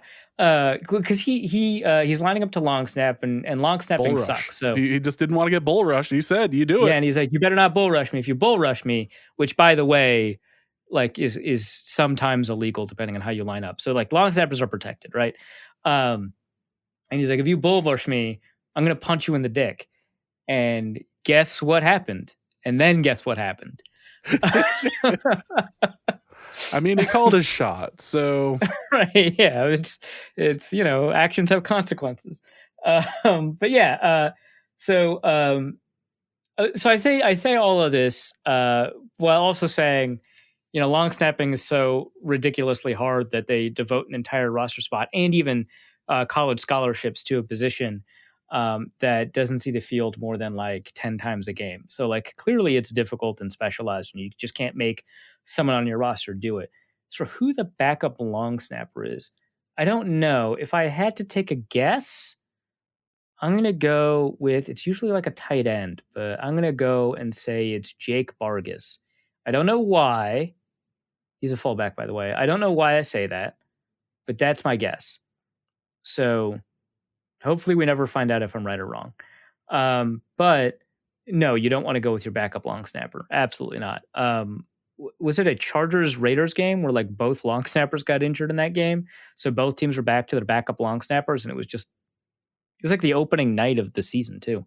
And it was just like brutal. It was the second Monday night game. And so it was like 1 a.m. and like these snappers are snapping into the dirt, and it was just awful. No, you don't want to go to your backup long snappers. As for the two blocked punts, so the first one was a cut block from Mike Boone, and the block just didn't hit. So on cut blocks, you're supposed to try and hit the upper part of their outside thigh. That didn't quite happen, and so Austin Bryant was able to get around him, block the punt. Luckily, Boone had the presence of mind to look back and see if he had let a blocked punt happen, and he recovered the ball. But the second one was up the middle over Austin Cutting, which, based off of the things that we've just said, it's not a great thing to add to the track record.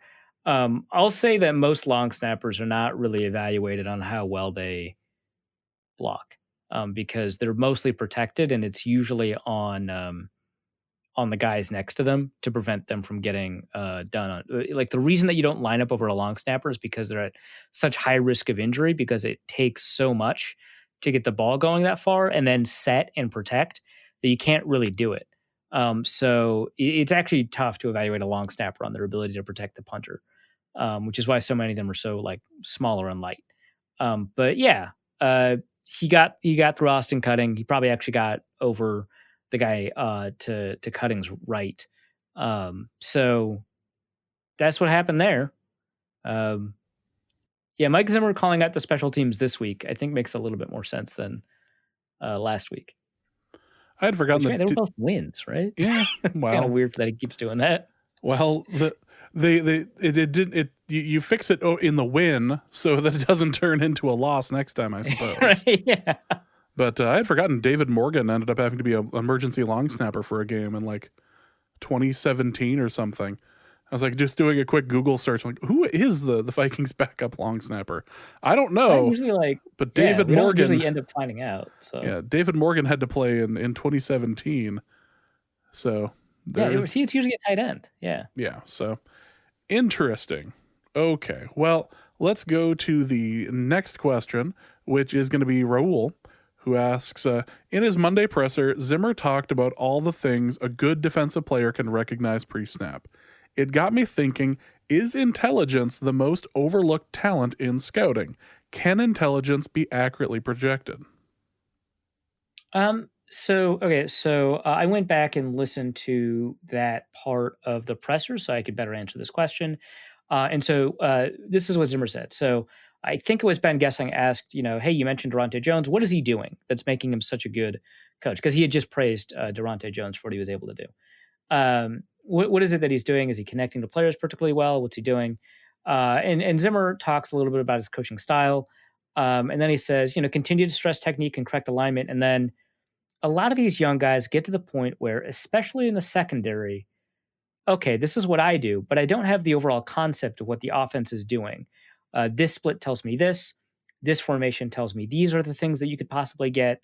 I think Gladney showed more of that this particular week. We're trying to get them to understand it's not just about running plays, it's about playing football, which I think that sentence is the most important part of that.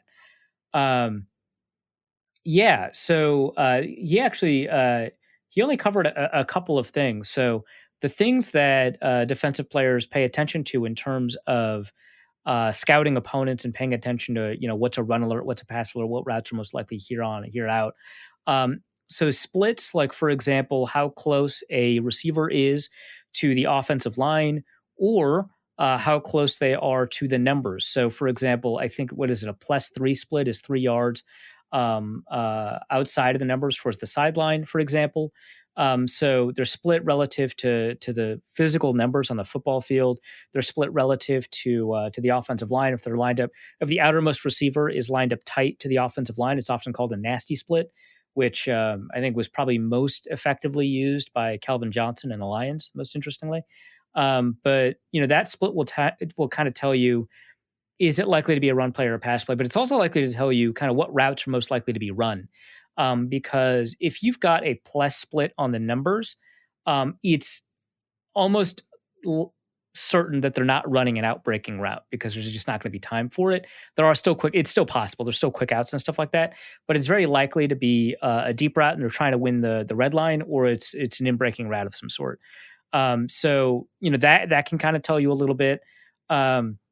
The formation obviously will tell you kind of what's happening, the personnel on the field, and not just whether or not it's 22 personnel, like, hey, they've got 2 backs and 2 tight ends. But if those 2 backs are like Austin Eckler and Justin Jackson, and the 2 tight ends are like Hunter Henry and was it Gerald Everett, I think, then I'm confusing both. I just combined, I think, the Rams and the Chargers. I think Gerald Everett's a Ram. Doesn't matter. If that's what it is, then it's still a good chance it's a passing play, right? But if the 2 backs are C.J. Ham and Dalvin Cook, and the 2 tight ends are Irv Smith and Tyler Conklin, decent chance that it's a running play, right?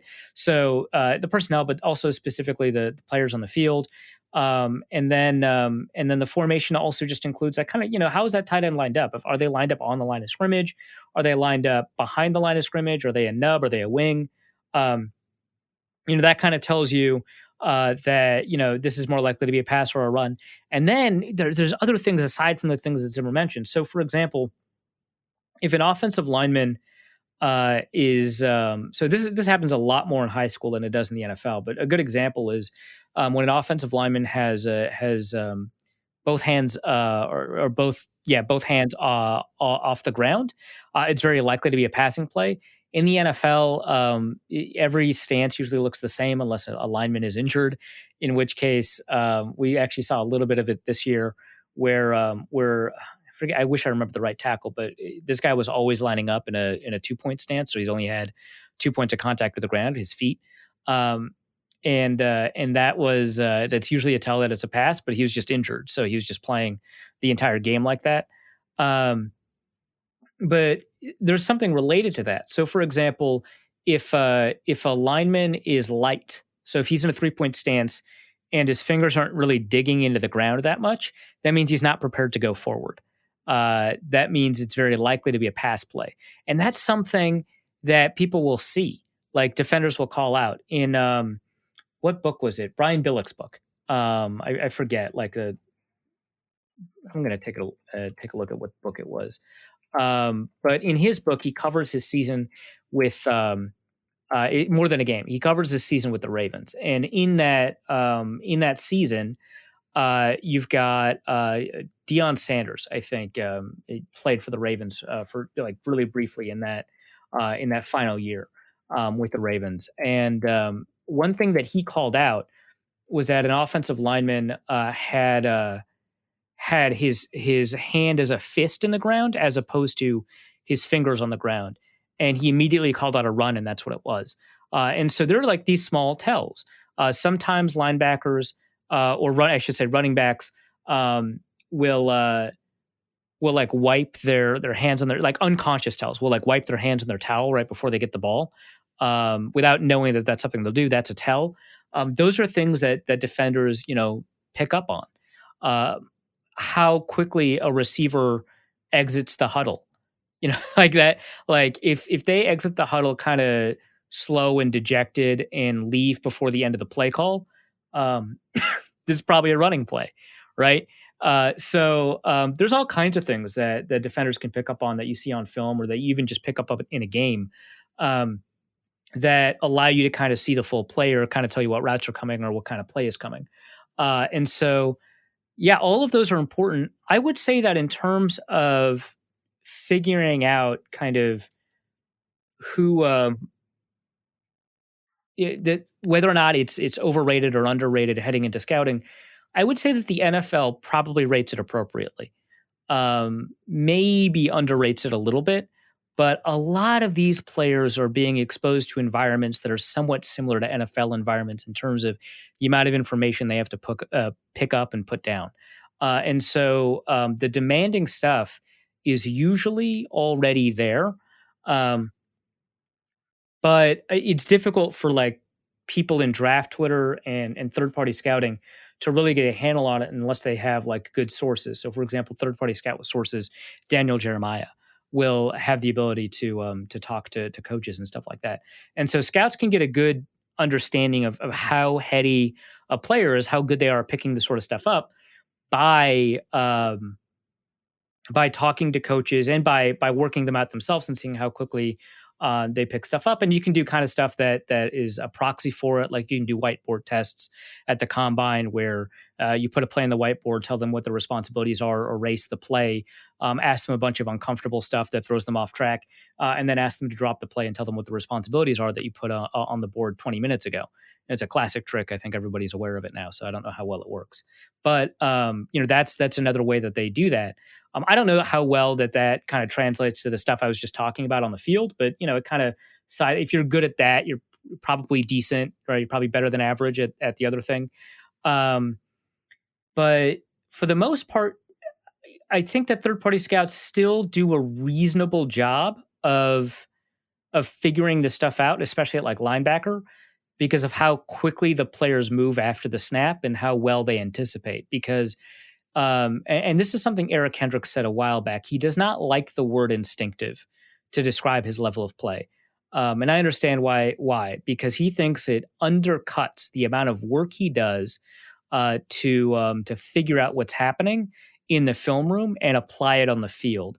And so when we see that he's moving right before the snap to get to where the ball carrier is going to go, we say, wow, that's really instinctive. And to him, that discounts the amount of work that he did to get there. But in terms of when we're watching it in a game, those two things are not different in terms of scouting. If a player is guessing, they'll guess wrong at some point, and you can find out that they're guessing. If they're snap jumping, you'll find out that they're snap jumping. If they're continuously right, then when they move before the snap or right at the snap, or if they don't stay frozen, then they are probably either really instinctive or doing a lot of film work. And at that point, kind of what's the difference? So I don't think that it's underrated, but I think it is a little bit more difficult for people at my end to be able to kind of figure out, how intelligent a player is. But I don't think it's impossible. And I think when, for example, you saw a bunch of negatives come up about Trevon Diggs right before the draft about his inability to play instinctively, if you were following the right people, you'd see that, he's not playing football very intelligently at the moment. So he may not have kind of the underlying intelligence or work ethic or whatever, instincts or whatever, to be able to play cornerback in the NFL. And so, he dropped in the draft, right? And that is an instance where a lot of third-party scouts got it wrong because Diggs has the build and the athletic potential and to some degree the college production to succeed, and he fell in the draft and the athleticism, right? And he didn't, go in the first round, so he fell in the draft, and people were kind of wondering why. But there were a lot of people that were saying, well, he's just too raw at corner, and sometimes that refers to technique, but sometimes it refers, and that was true too, but sometimes it just refers to the ability to kind of pick up this information that especially a defensive back may not be asked to know in college. So very long answer, but I think that was a good one. Hopefully that helps. Raul also asks, the Dalvin Cook checkdowns have been oddly effective. If he breaks the initial tackle, which seems often, there is nobody within yards of him. Is this because receivers happen to be running deeper routes on the plays Kirk checks down to Dalvin? Dalvin may be the cure to the conservative Kirk. Oh, so he's not actually, I've mentioned this a couple of times. He's not actually all that conservative, right? He takes a fair amount of deep shots. He's got one of the highest deep ball percentages in the NFL right now. I think, would I take a look at deep ball percentage? Yeah, he's number one in deep ball percentage. So I wouldn't say that Kirk is conservative. That's something we saw last year too. Last year he was ninth, tied with Lamar Jackson in deep ball percentage. So I wouldn't say he's conservative, but I think that checkdowns have happened often enough on 3rd and long for us to be kind of frustrated with it. So I understand where that's coming from. So Dalvin Cook has only forced 5 missed tackles in the receiving game this year. Almost all of his missed tackles have occurred in the running game, but we remember the one that he just did against Jamie Collins, and we remember the game right before it on a screen pass where he forced like 4 missed tackles, which constituted his total for the year. Last year, Dalvin Cook forced many more missed tackles in the receiving game, 19. I don't know that there is a particular talent for forcing missed tackles in the receiving game that doesn't show up in the running game or vice versa. So if he's forcing all these missed tackles in the running game, I think you could say that he's probably likely to continue to force missed tackles in the receiving game. So I don't know that that's something that's going to kind of regress or anything like that. But I wouldn't say that like these 60, 70 yard gains are something you can kind of consistently rely on and say that's something that Cook has got the ability to do. So I don't know that this is a cure. I think that you should still take shots, and I think that having Cook do that is a bonus. I don't think that that's going to be something that you can always say is going to be available to you. Beef Brewski asks, as a dutiful analytics neophyte, I objected to signing Cook to a large contract, citing with great vigor the Book of Arif. In recent weeks, I find my faith is increasingly wavering. Could it be that Cook is so damned good he undermines our great platitude that you should not pay running backs? It could very well be the case that Dalvin Cook is so good that you don't pay running backs. But the problem is, all running backs that have earned this moniker have had a stretch of games that have looked like this. Derrick Henry, Christian McCaffrey, Ezekiel Elliott, I guess Saquon Barkley sort of. And we haven't seen them play. Like, the concerns that people have about paying running backs are not just whether or not they can own their production, which is a question going forward, whether or not Cook has the ability to do that, but also whether or not they can stay healthy. Ezekiel Elliott and Christian McCaffrey both gotten hurt this year. Derrick Henry seems to be the only running back that got paid that seems to be kind of earning out that salary besides Dalvin Cook. And I'm kind of curious about whether or not that's going to continue for either of them. So is Dalvin Cook special? I don't know. Did you think McCaffrey was special? Did you think Henry was special? Did you think Zeke was special? If so, and if they're not special anymore, what, and given Mike Davis's production, maybe not, and Tony Pollard's production, what makes Dalvin, like, why were you wrong then? And why are you right now when you say Dalvin is? If not, if you didn't think that they were special, but you do think Dalvin is, what makes him unique? Why is he more special than, say, Alvin Kamara, who also is in this category of like so special? And now we're at like 6, 7 running backs that are so different and unique that you begin to have to question, hey, maybe not. Maybe this is not a uniqueness thing. So coming off of these 2 games where Cook has clearly driven the team to win and is clearly responsible for the team's wins and is also responsible for his own production, it is difficult for me to say, yeah, nope, can't do it. But we've gotten to this point with so many running backs that I'm not surprised that we're here with Dalvin Cook. We were here at Dalvin Cook last year, just went over that. I would wait until we get closer to the end of the season before we really ask this question, because a lot of running backs look like they're worth it, and then they don't. So Dalvin Cook right now looks like he's worth it. Will he not? I mean, it would be remarkable. Like, who's the last running back? Maybe Adrian Peterson. I'd say Jamal Charles, again, before injuries, which is an important caveat. I like LaShawn McCoy a lot. I don't think he was ever really in that category. How do we get to a running back that's like that? Because if we're struggling to name those guys, because like Chris Johnson got a 2,000-yard season, got paid, nothing happened, right? If we're struggling to name those guys, and Peterson after 2012, 13, I think he signed a contract extension. I want to say, I don't think that turned out well for the Vikings. If we're willing to try and go back and find a running back where that's true, and we can't find any, but we know that there have been spectacular running back performances before. Like, no one's saying that there haven't been really good running back performances in single seasons for the past 6 years, right? There obviously have been, right? There have been a bunch of great running back performances and a bunch of individual games and a bunch of full seasons for the past 6 years. But there's not been a running back that has proven that he's been worth the contract in the past 6 years. So we'd have to be at a remarkably unique moment for this to pan out. For the Vikings' sake, for Dalvin Cook's sake, yeah, it'd be really fun if I was wrong, because like truly having a game-changing running back is just like nuts and cool and really weird. But it's pretty likely that even after these remarkable games, which again, a ton of running backs have had remarkable games, and a ton of running backs that we thought were good ended up having a great season and then not playing out. That by the end of the year, we're going to say, yeah, maybe not. Maybe it was just, a great, phenomenal 4-game stretch. And then, the Vikings couldn't rely on getting ahead in games. They needed to throw the ball, and they can't throw the ball. So they lose. What about LaDainian Tomlinson? That's a good one. That's a really good one. I don't remember what percentage of the salary cap he was paid. Mm-hmm. Remember, as if I knew at the time. Hard to say that he wasn't worth it in the 31 touchdown season. Yeah, I'm looking at his stats for rushing here, and what I'm coming up with is his rookie year was a little over 1,200. Then he had 1683, 1645, 1335. 1462, 1815. That was the 2006.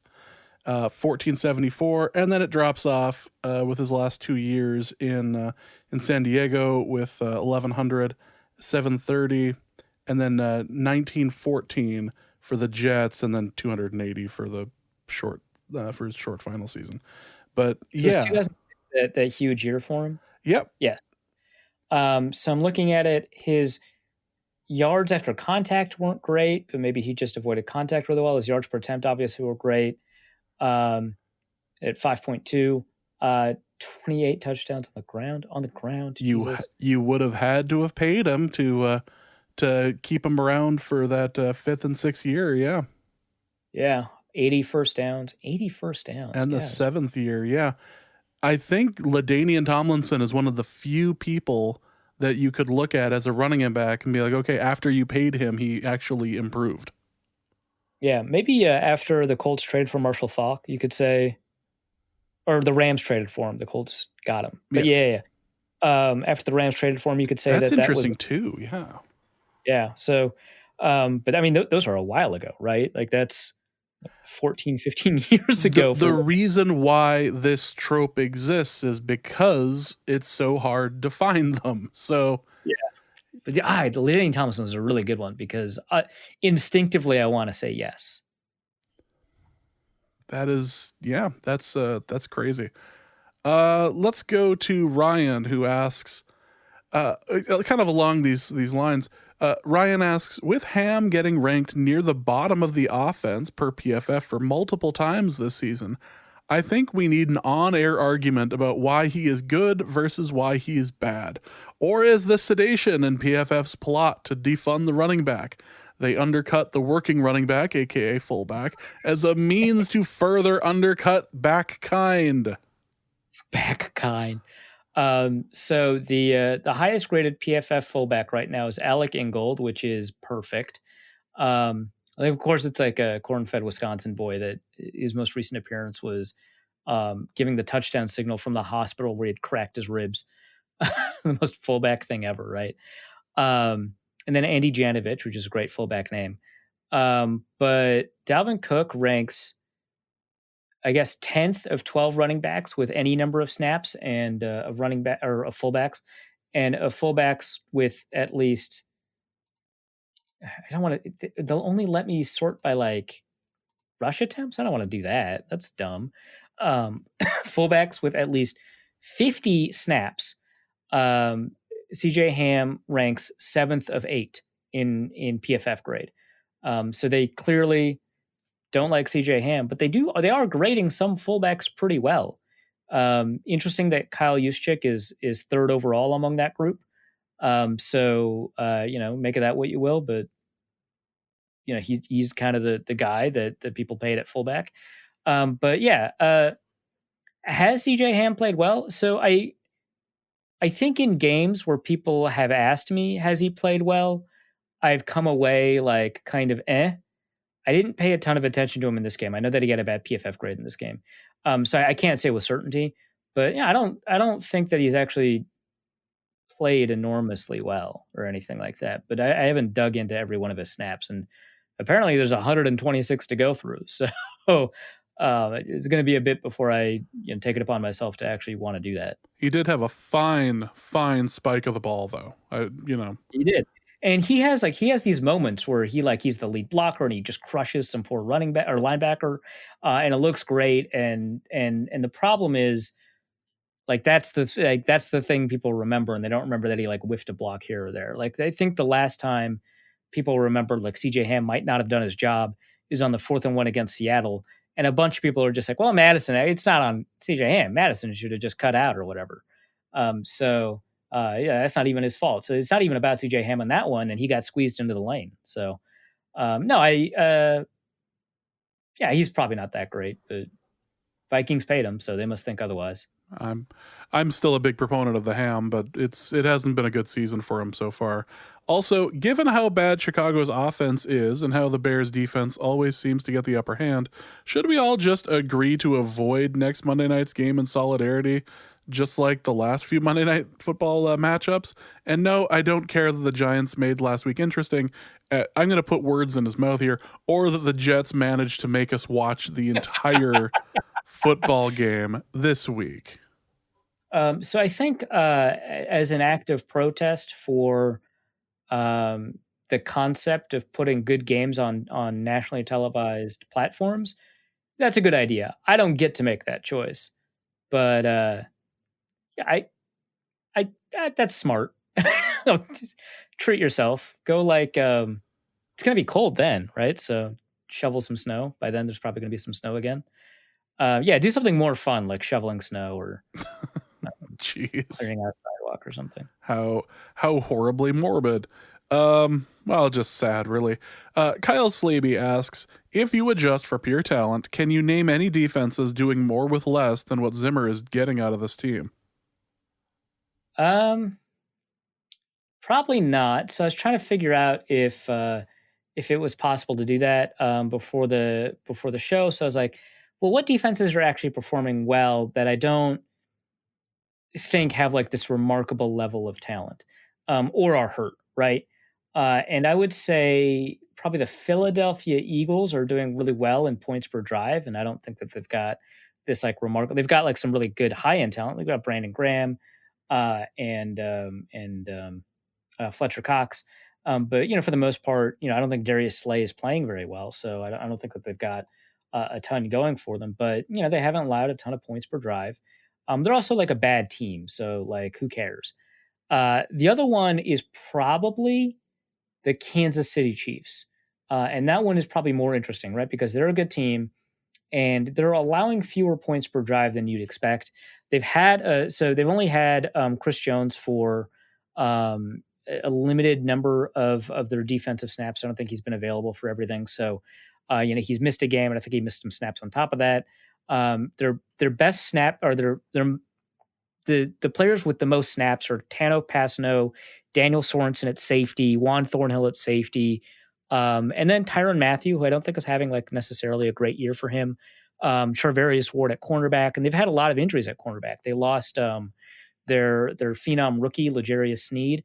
They've had to play a different rookie, Rashad Fenton, and he's played pretty well. They have like Anthony Hitchens and Damian Wilson at linebacker. They've got Bashad Breeland at cornerback. I don't think that is a remarkably talented defense, top to bottom. Like got some names like Frank Clark and Tyrann Mathieu and Chris Jones, and some of those players are playing well. But for the most part, the guys getting the most snaps are just not great talents. They've had some injuries, especially in the secondary, where you think that they'd fall off a little bit. But if you take a look at where they rank, taking a look at points per drive again. If you take a look at where they rank in terms of points allowed per drive, where the Vikings are actually still very bad. Let's see. They rank 6th, actually better than the Chicago Bears in points allowed per drive. That's pretty great. So I would say the Chiefs are the closest to that. But yeah, I mean, what Zimmer's done, and that's Steve Spagnuolo, their defensive coordinator. What Zimmer's done is very difficult to find across the NFL with regards to getting that defense to turn around and play at a high level despite injuries and just a general lack of talent. So yeah, and he's been very flexible. The way that the schemes have changed, the pressure packages have changed, the way that the coverage assignments have changed. He's been extremely flexible, and it's worked out. So yeah, the point that you're driving at with this question, I think, is largely true. All right, next question is from Mark Ward, who asks, is this the season with the most missed extra points? I think 2016 would like a word with you, but we're getting close. Yeah, so if we take a look at missed extra points in the missed extra point era, right after they moved the extra point. So 2014, you had extra points taken at the same spot that you do 2-point conversions, right? So the 2-yard line or whatever. Then they moved it to what are they, 30 yard? I don't even remember anymore. They moved it back like 13 yards, like 28 or something. Yeah. So then you get a ton of missed extra points, and it's weird because for a long time, extra points were being missed at a higher rate than field goals from identical distances, which is just, I don't know how to explain that. 33 yard. Yeah, it's from 33 yards from the goalpost now. Yeah, so 33-yard field goals get made more than 93% of the time, which is where extra points are getting made.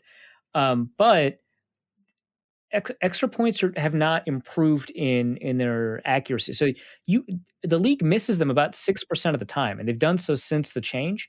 2016 saw the most total missed extra points with 76. And that had the highest percentage of missed extra points. The second highest percentage of missed extra points is occurring in 2020, but we're on pace for more missed extra points because people are scoring more. So there's more attempts. So they had 76 missed extra points in 2016. A lot of S's in this one. And they're on pace for 83 missed extra points. So quite a bit more. Now, of course, the person asking this question, the first person to answer this question, enthusiastically responded with yes, because that's Damian Barrett, who's now had 5 games with a missed extra point on his team. It's either 5 or 6 out of 9 weeks. It's been including rough. 3 in a row. And then tidbit, since the merger, we did actually have a year or 2 years with more missed extra points than 2016. They were in 1975 and 1976. Oh, and then another third year in 1979 with 95 missed extra points. Jesus. That was right after the end of the dead ball era, where they opened up passing. They eliminated the ability of cornerbacks to mug receivers outside of the first 5 yards, and they allowed offensive linemen to block. And so, they changed the rules for blocking, which functionally made them able to block. And so points exploded. There were a ton of attempts and extra points for the first time. They hit over 700 attempts, and kickers were so bad that they missed a ton of them. So they had 95 missed extra points. But extra point percentage has gone up significantly since then, all the way up to 99.6% before the change in the rule. And now we're down to about 94%. So there's some extra point trivia for you. This is what you get from Norse Code. A lot of talk on extra points. Yeah, that's what everyone signed up for. Exactly. Donate to our Patreon. We would not be providing you with all of this if we didn't have hundreds of people trying to get into the Norse Code League every year. Like, this is... At this point, you've all asked for it. Nolan asks, question for the other guy from Norse Code. I'm going to assume that's going to be me. My area is heading back into isolation, so I'm rewatching old favorites. If you could recast Letterkenny using Vikings players, who would play which part? I'm assuming the special teams coach would play Mark Forward after this game week. If you ever see me retweeting a hockey coach kicking a garbage can, that's from the show. Letterkenny is fantastic, by the way. It really is a fun show based in Canada that resembles a lot of what I grew up with, as far as hockey players, as far as the Hicks and the Skids and whatnot. So, but if I'm gonna recast if I'm gonna recast it, I'm gonna go with Wayne being Harrison Smith. I'm not saying that Harrison Smith is the toughest player on the Vikings, but it does make sense for Harrison Smith to take that spot. I'm gonna go with Kyle Rudolph as Derry because it's kind of an understated role and not like super involved with everything, but when it's Derry's time to shine, it's Derry's time to shine. Likely, or very similarly, Kyle Rudolph, when it's his time to shine, he does show up. Dan's a little harder. I went with a Foddy just because of kind of a bigger guy, kind of softer spoken. Glenn is got to be Kirk Cousins. I'm not even going like the overly religious route on that. I just think it'd be funny for that. Stewart, based on his dancing alone last game, I'm going to put Irv Smith in that category. Riley and Jonesy are going to be Dalvin Cook and Justin Jefferson. You could argue that they're two of the more talented people on the team, and that I would enjoy I enjoy the idea of a friendship there. And Shorzy, who has to be the person who trash talks the most, after talking to Arif, Adam Thielen is the person that we would go to since Diggs is no longer on the team. So yeah, Adam Thielen gets at it, man. Adam Thielen as a trash talker here definitely would end up being Shorzy. So give him a tug, and we'll go to Don from Ohio's question, who asks, "Dear Arif and that other guy who I hate with every fiber of my body, after the less than stellar attempt at brisket on my wood pellet smoker, James and his voodoo demonic curse was behind this. What would you recommend next as an easier task? Ribs?" So this is my fault in part. Well, it's Don's fault, but I dared him to do brisket and to man up and do the thing that James said was too difficult to do. And this is Don's fault and not my fault, actually. Mm-hmm. But yeah, who told him that doing brisket as your first big thing on a smoker you didn't really know very well yet? Maybe you weren't as up to date on what you should be doing, from the actual like smoking of the meat to seasoning to even the cutting of it. Like, who could have called any? Oh, it turned out it was me. It turns out I told you so. This was going to be a bad idea. So, as far as what you should do next, I would try to keep it a little simple. And you're going to be tempted to try to do something crazy. You could do ribs if you really wanted to, and there's plenty of different ways to do it, although you would have to season the meat, and that apparently is something you didn't want to do for the brisket, based upon your tweets. So my suggestion to you is to keep it simple this time around and do something that's going to be delicious and is going to be enjoyable. And I would suggest double smoking a ham. And, there's ham tends to go with several different types of smoke. So you have your pre-cooked ham. You could do an 8-10 pound ham and still spend a couple of spend a couple of hours out there. Hell, if you really wanted to, and what I would suggest is to put it in a put it in a like a tinfoil container for underneath.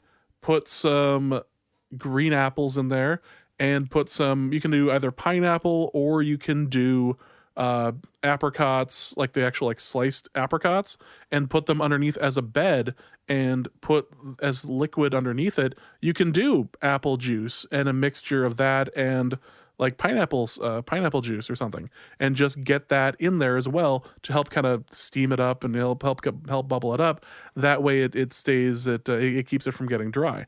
That's what I end up doing, and I really like the hams that I get out of that. And then you can put a nice glaze on it afterwards. You can keep it simple. You can do this for a couple of hours, bring the ham back up to temperature. Double smoking a ham is delicious.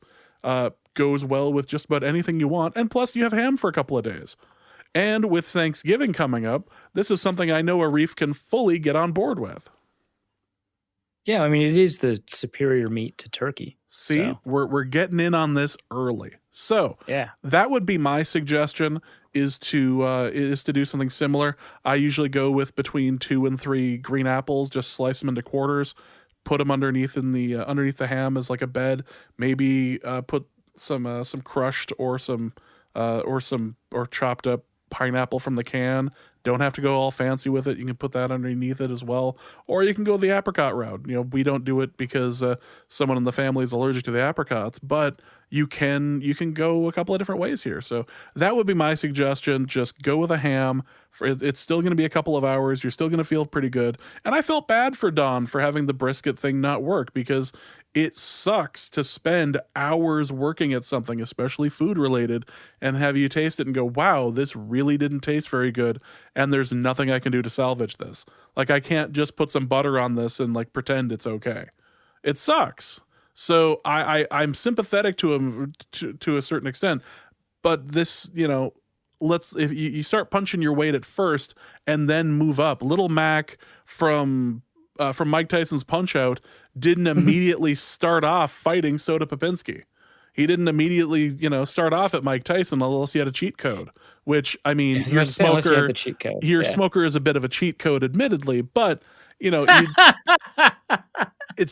not the point. So you start punching your weight, you move up in the world, and then you find out that it's important to wrap up your brisket and in butcher paper or parchment paper, whatever. It's important to use coarse salt and coarse pepper for that. It's important to move it or keep it at a certain temperature. So it's stuff that you acquire over time. You can't just start running. You got to crawl first. So that would be my suggestion, is to go the ham route. But what the hell do I know? I'm I'm not a veteran of this at all. Damn, dude. Yeah. Is that an appropriate, like, I told you so? I said on the pre-show I was going to do an Arif style I told you so. So I'm feeling good here. Okay, finally, Ricardo asks, given the recent discussion of Dusty, his alleged demise, and video quote-unquote proof to the contrary, I would like to take a moment to ask a few additional questions. Given Norse Code's insistence that a video serves as unimpeachable proof of life, I am wondering if the podcast also believes that Endgame serves as a video evidence of actual events.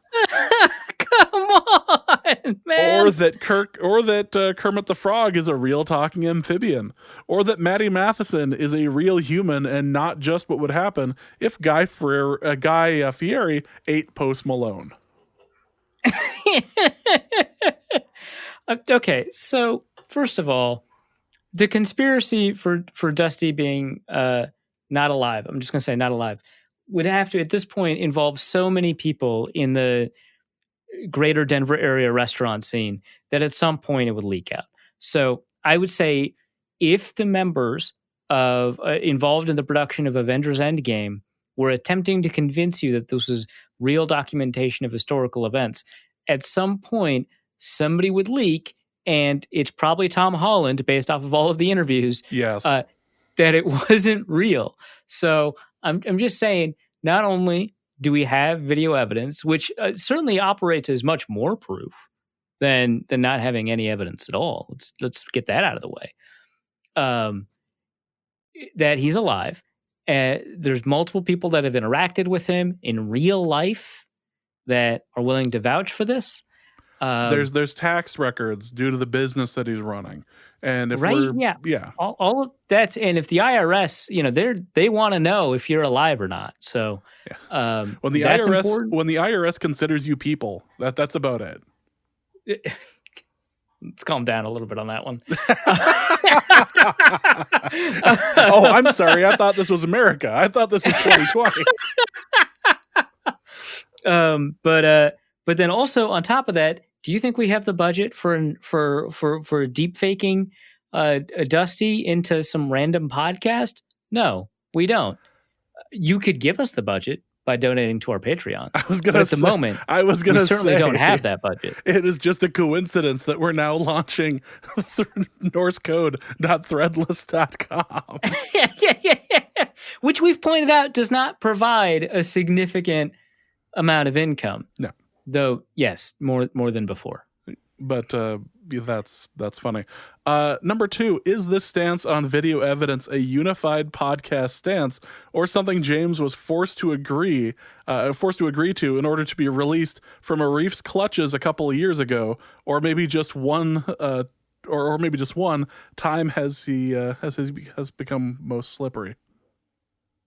What, were you in my clutches a couple years ago?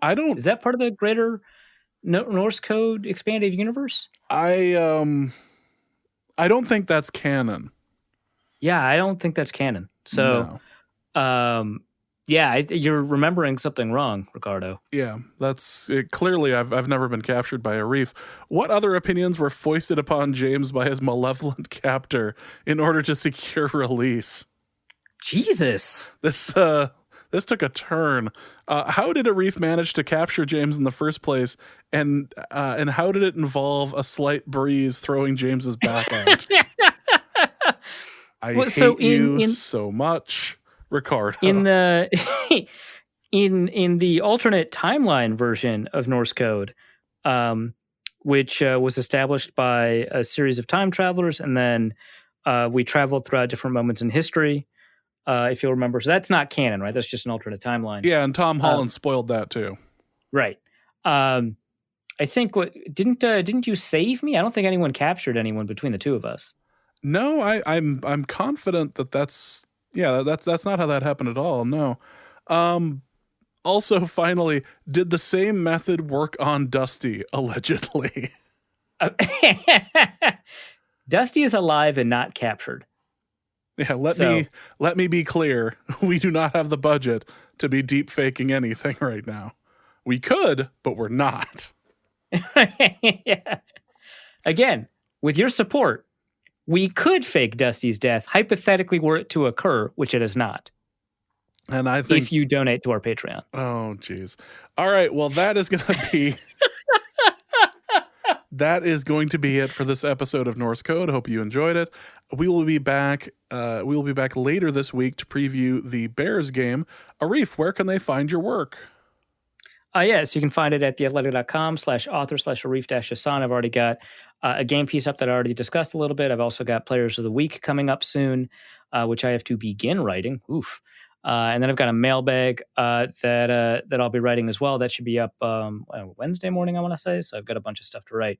And then I also did an episode of the Wide Left podcast. That one's a solo episode without Ben. That captures a lot of my thoughts after the election from my particular political perspective, if you're interested in that. So you can find, was it at Wide Left Pod? Let me see. You can just go to wideleftpodcast.com.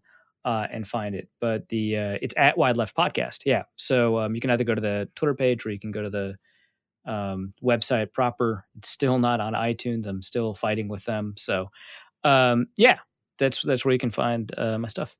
It's too bad that the man is holding you back, holding you down. It's clearly a conspiracy and not my own incompetence.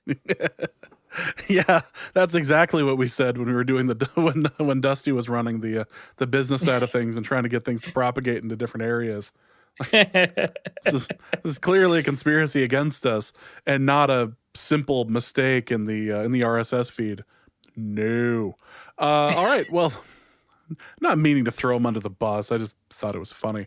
That is going to be it for this episode of Norse Code. Hope you guys enjoyed it. We'll be back later this week to discuss the upcoming Monday night matchup between the Bears and the Vikings. So for Arif, my name is James. Thank you guys so much for listening. And please remember that all things are possible through Ben DiNucci. And we'll be back later this week. Norse Code is the largest and only division of Norse Code LLC.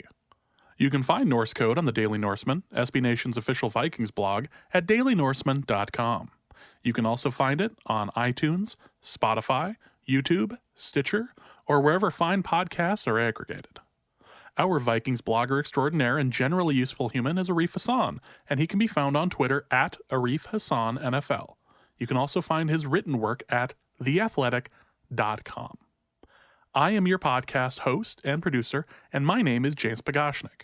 You can find me at the show's official Twitter feed at NorseCodeDN or my personal account at BigMono. If you'd like to donate a few bucks to the show, you can make your one-time donation at paypal.me/NorseCode, or you can make a recurring monthly contribution by visiting patreon.com/NorseCode. A donation of $3.50 per month does get you bonus material from the show and much more. Any questions or comments that won't fit in a tweet can be sent to norsecodepodcast@gmail.com. On behalf of the Norse Code staff, we thank you so much for listening. Our formula is this. We go out, we hit people in the mouth.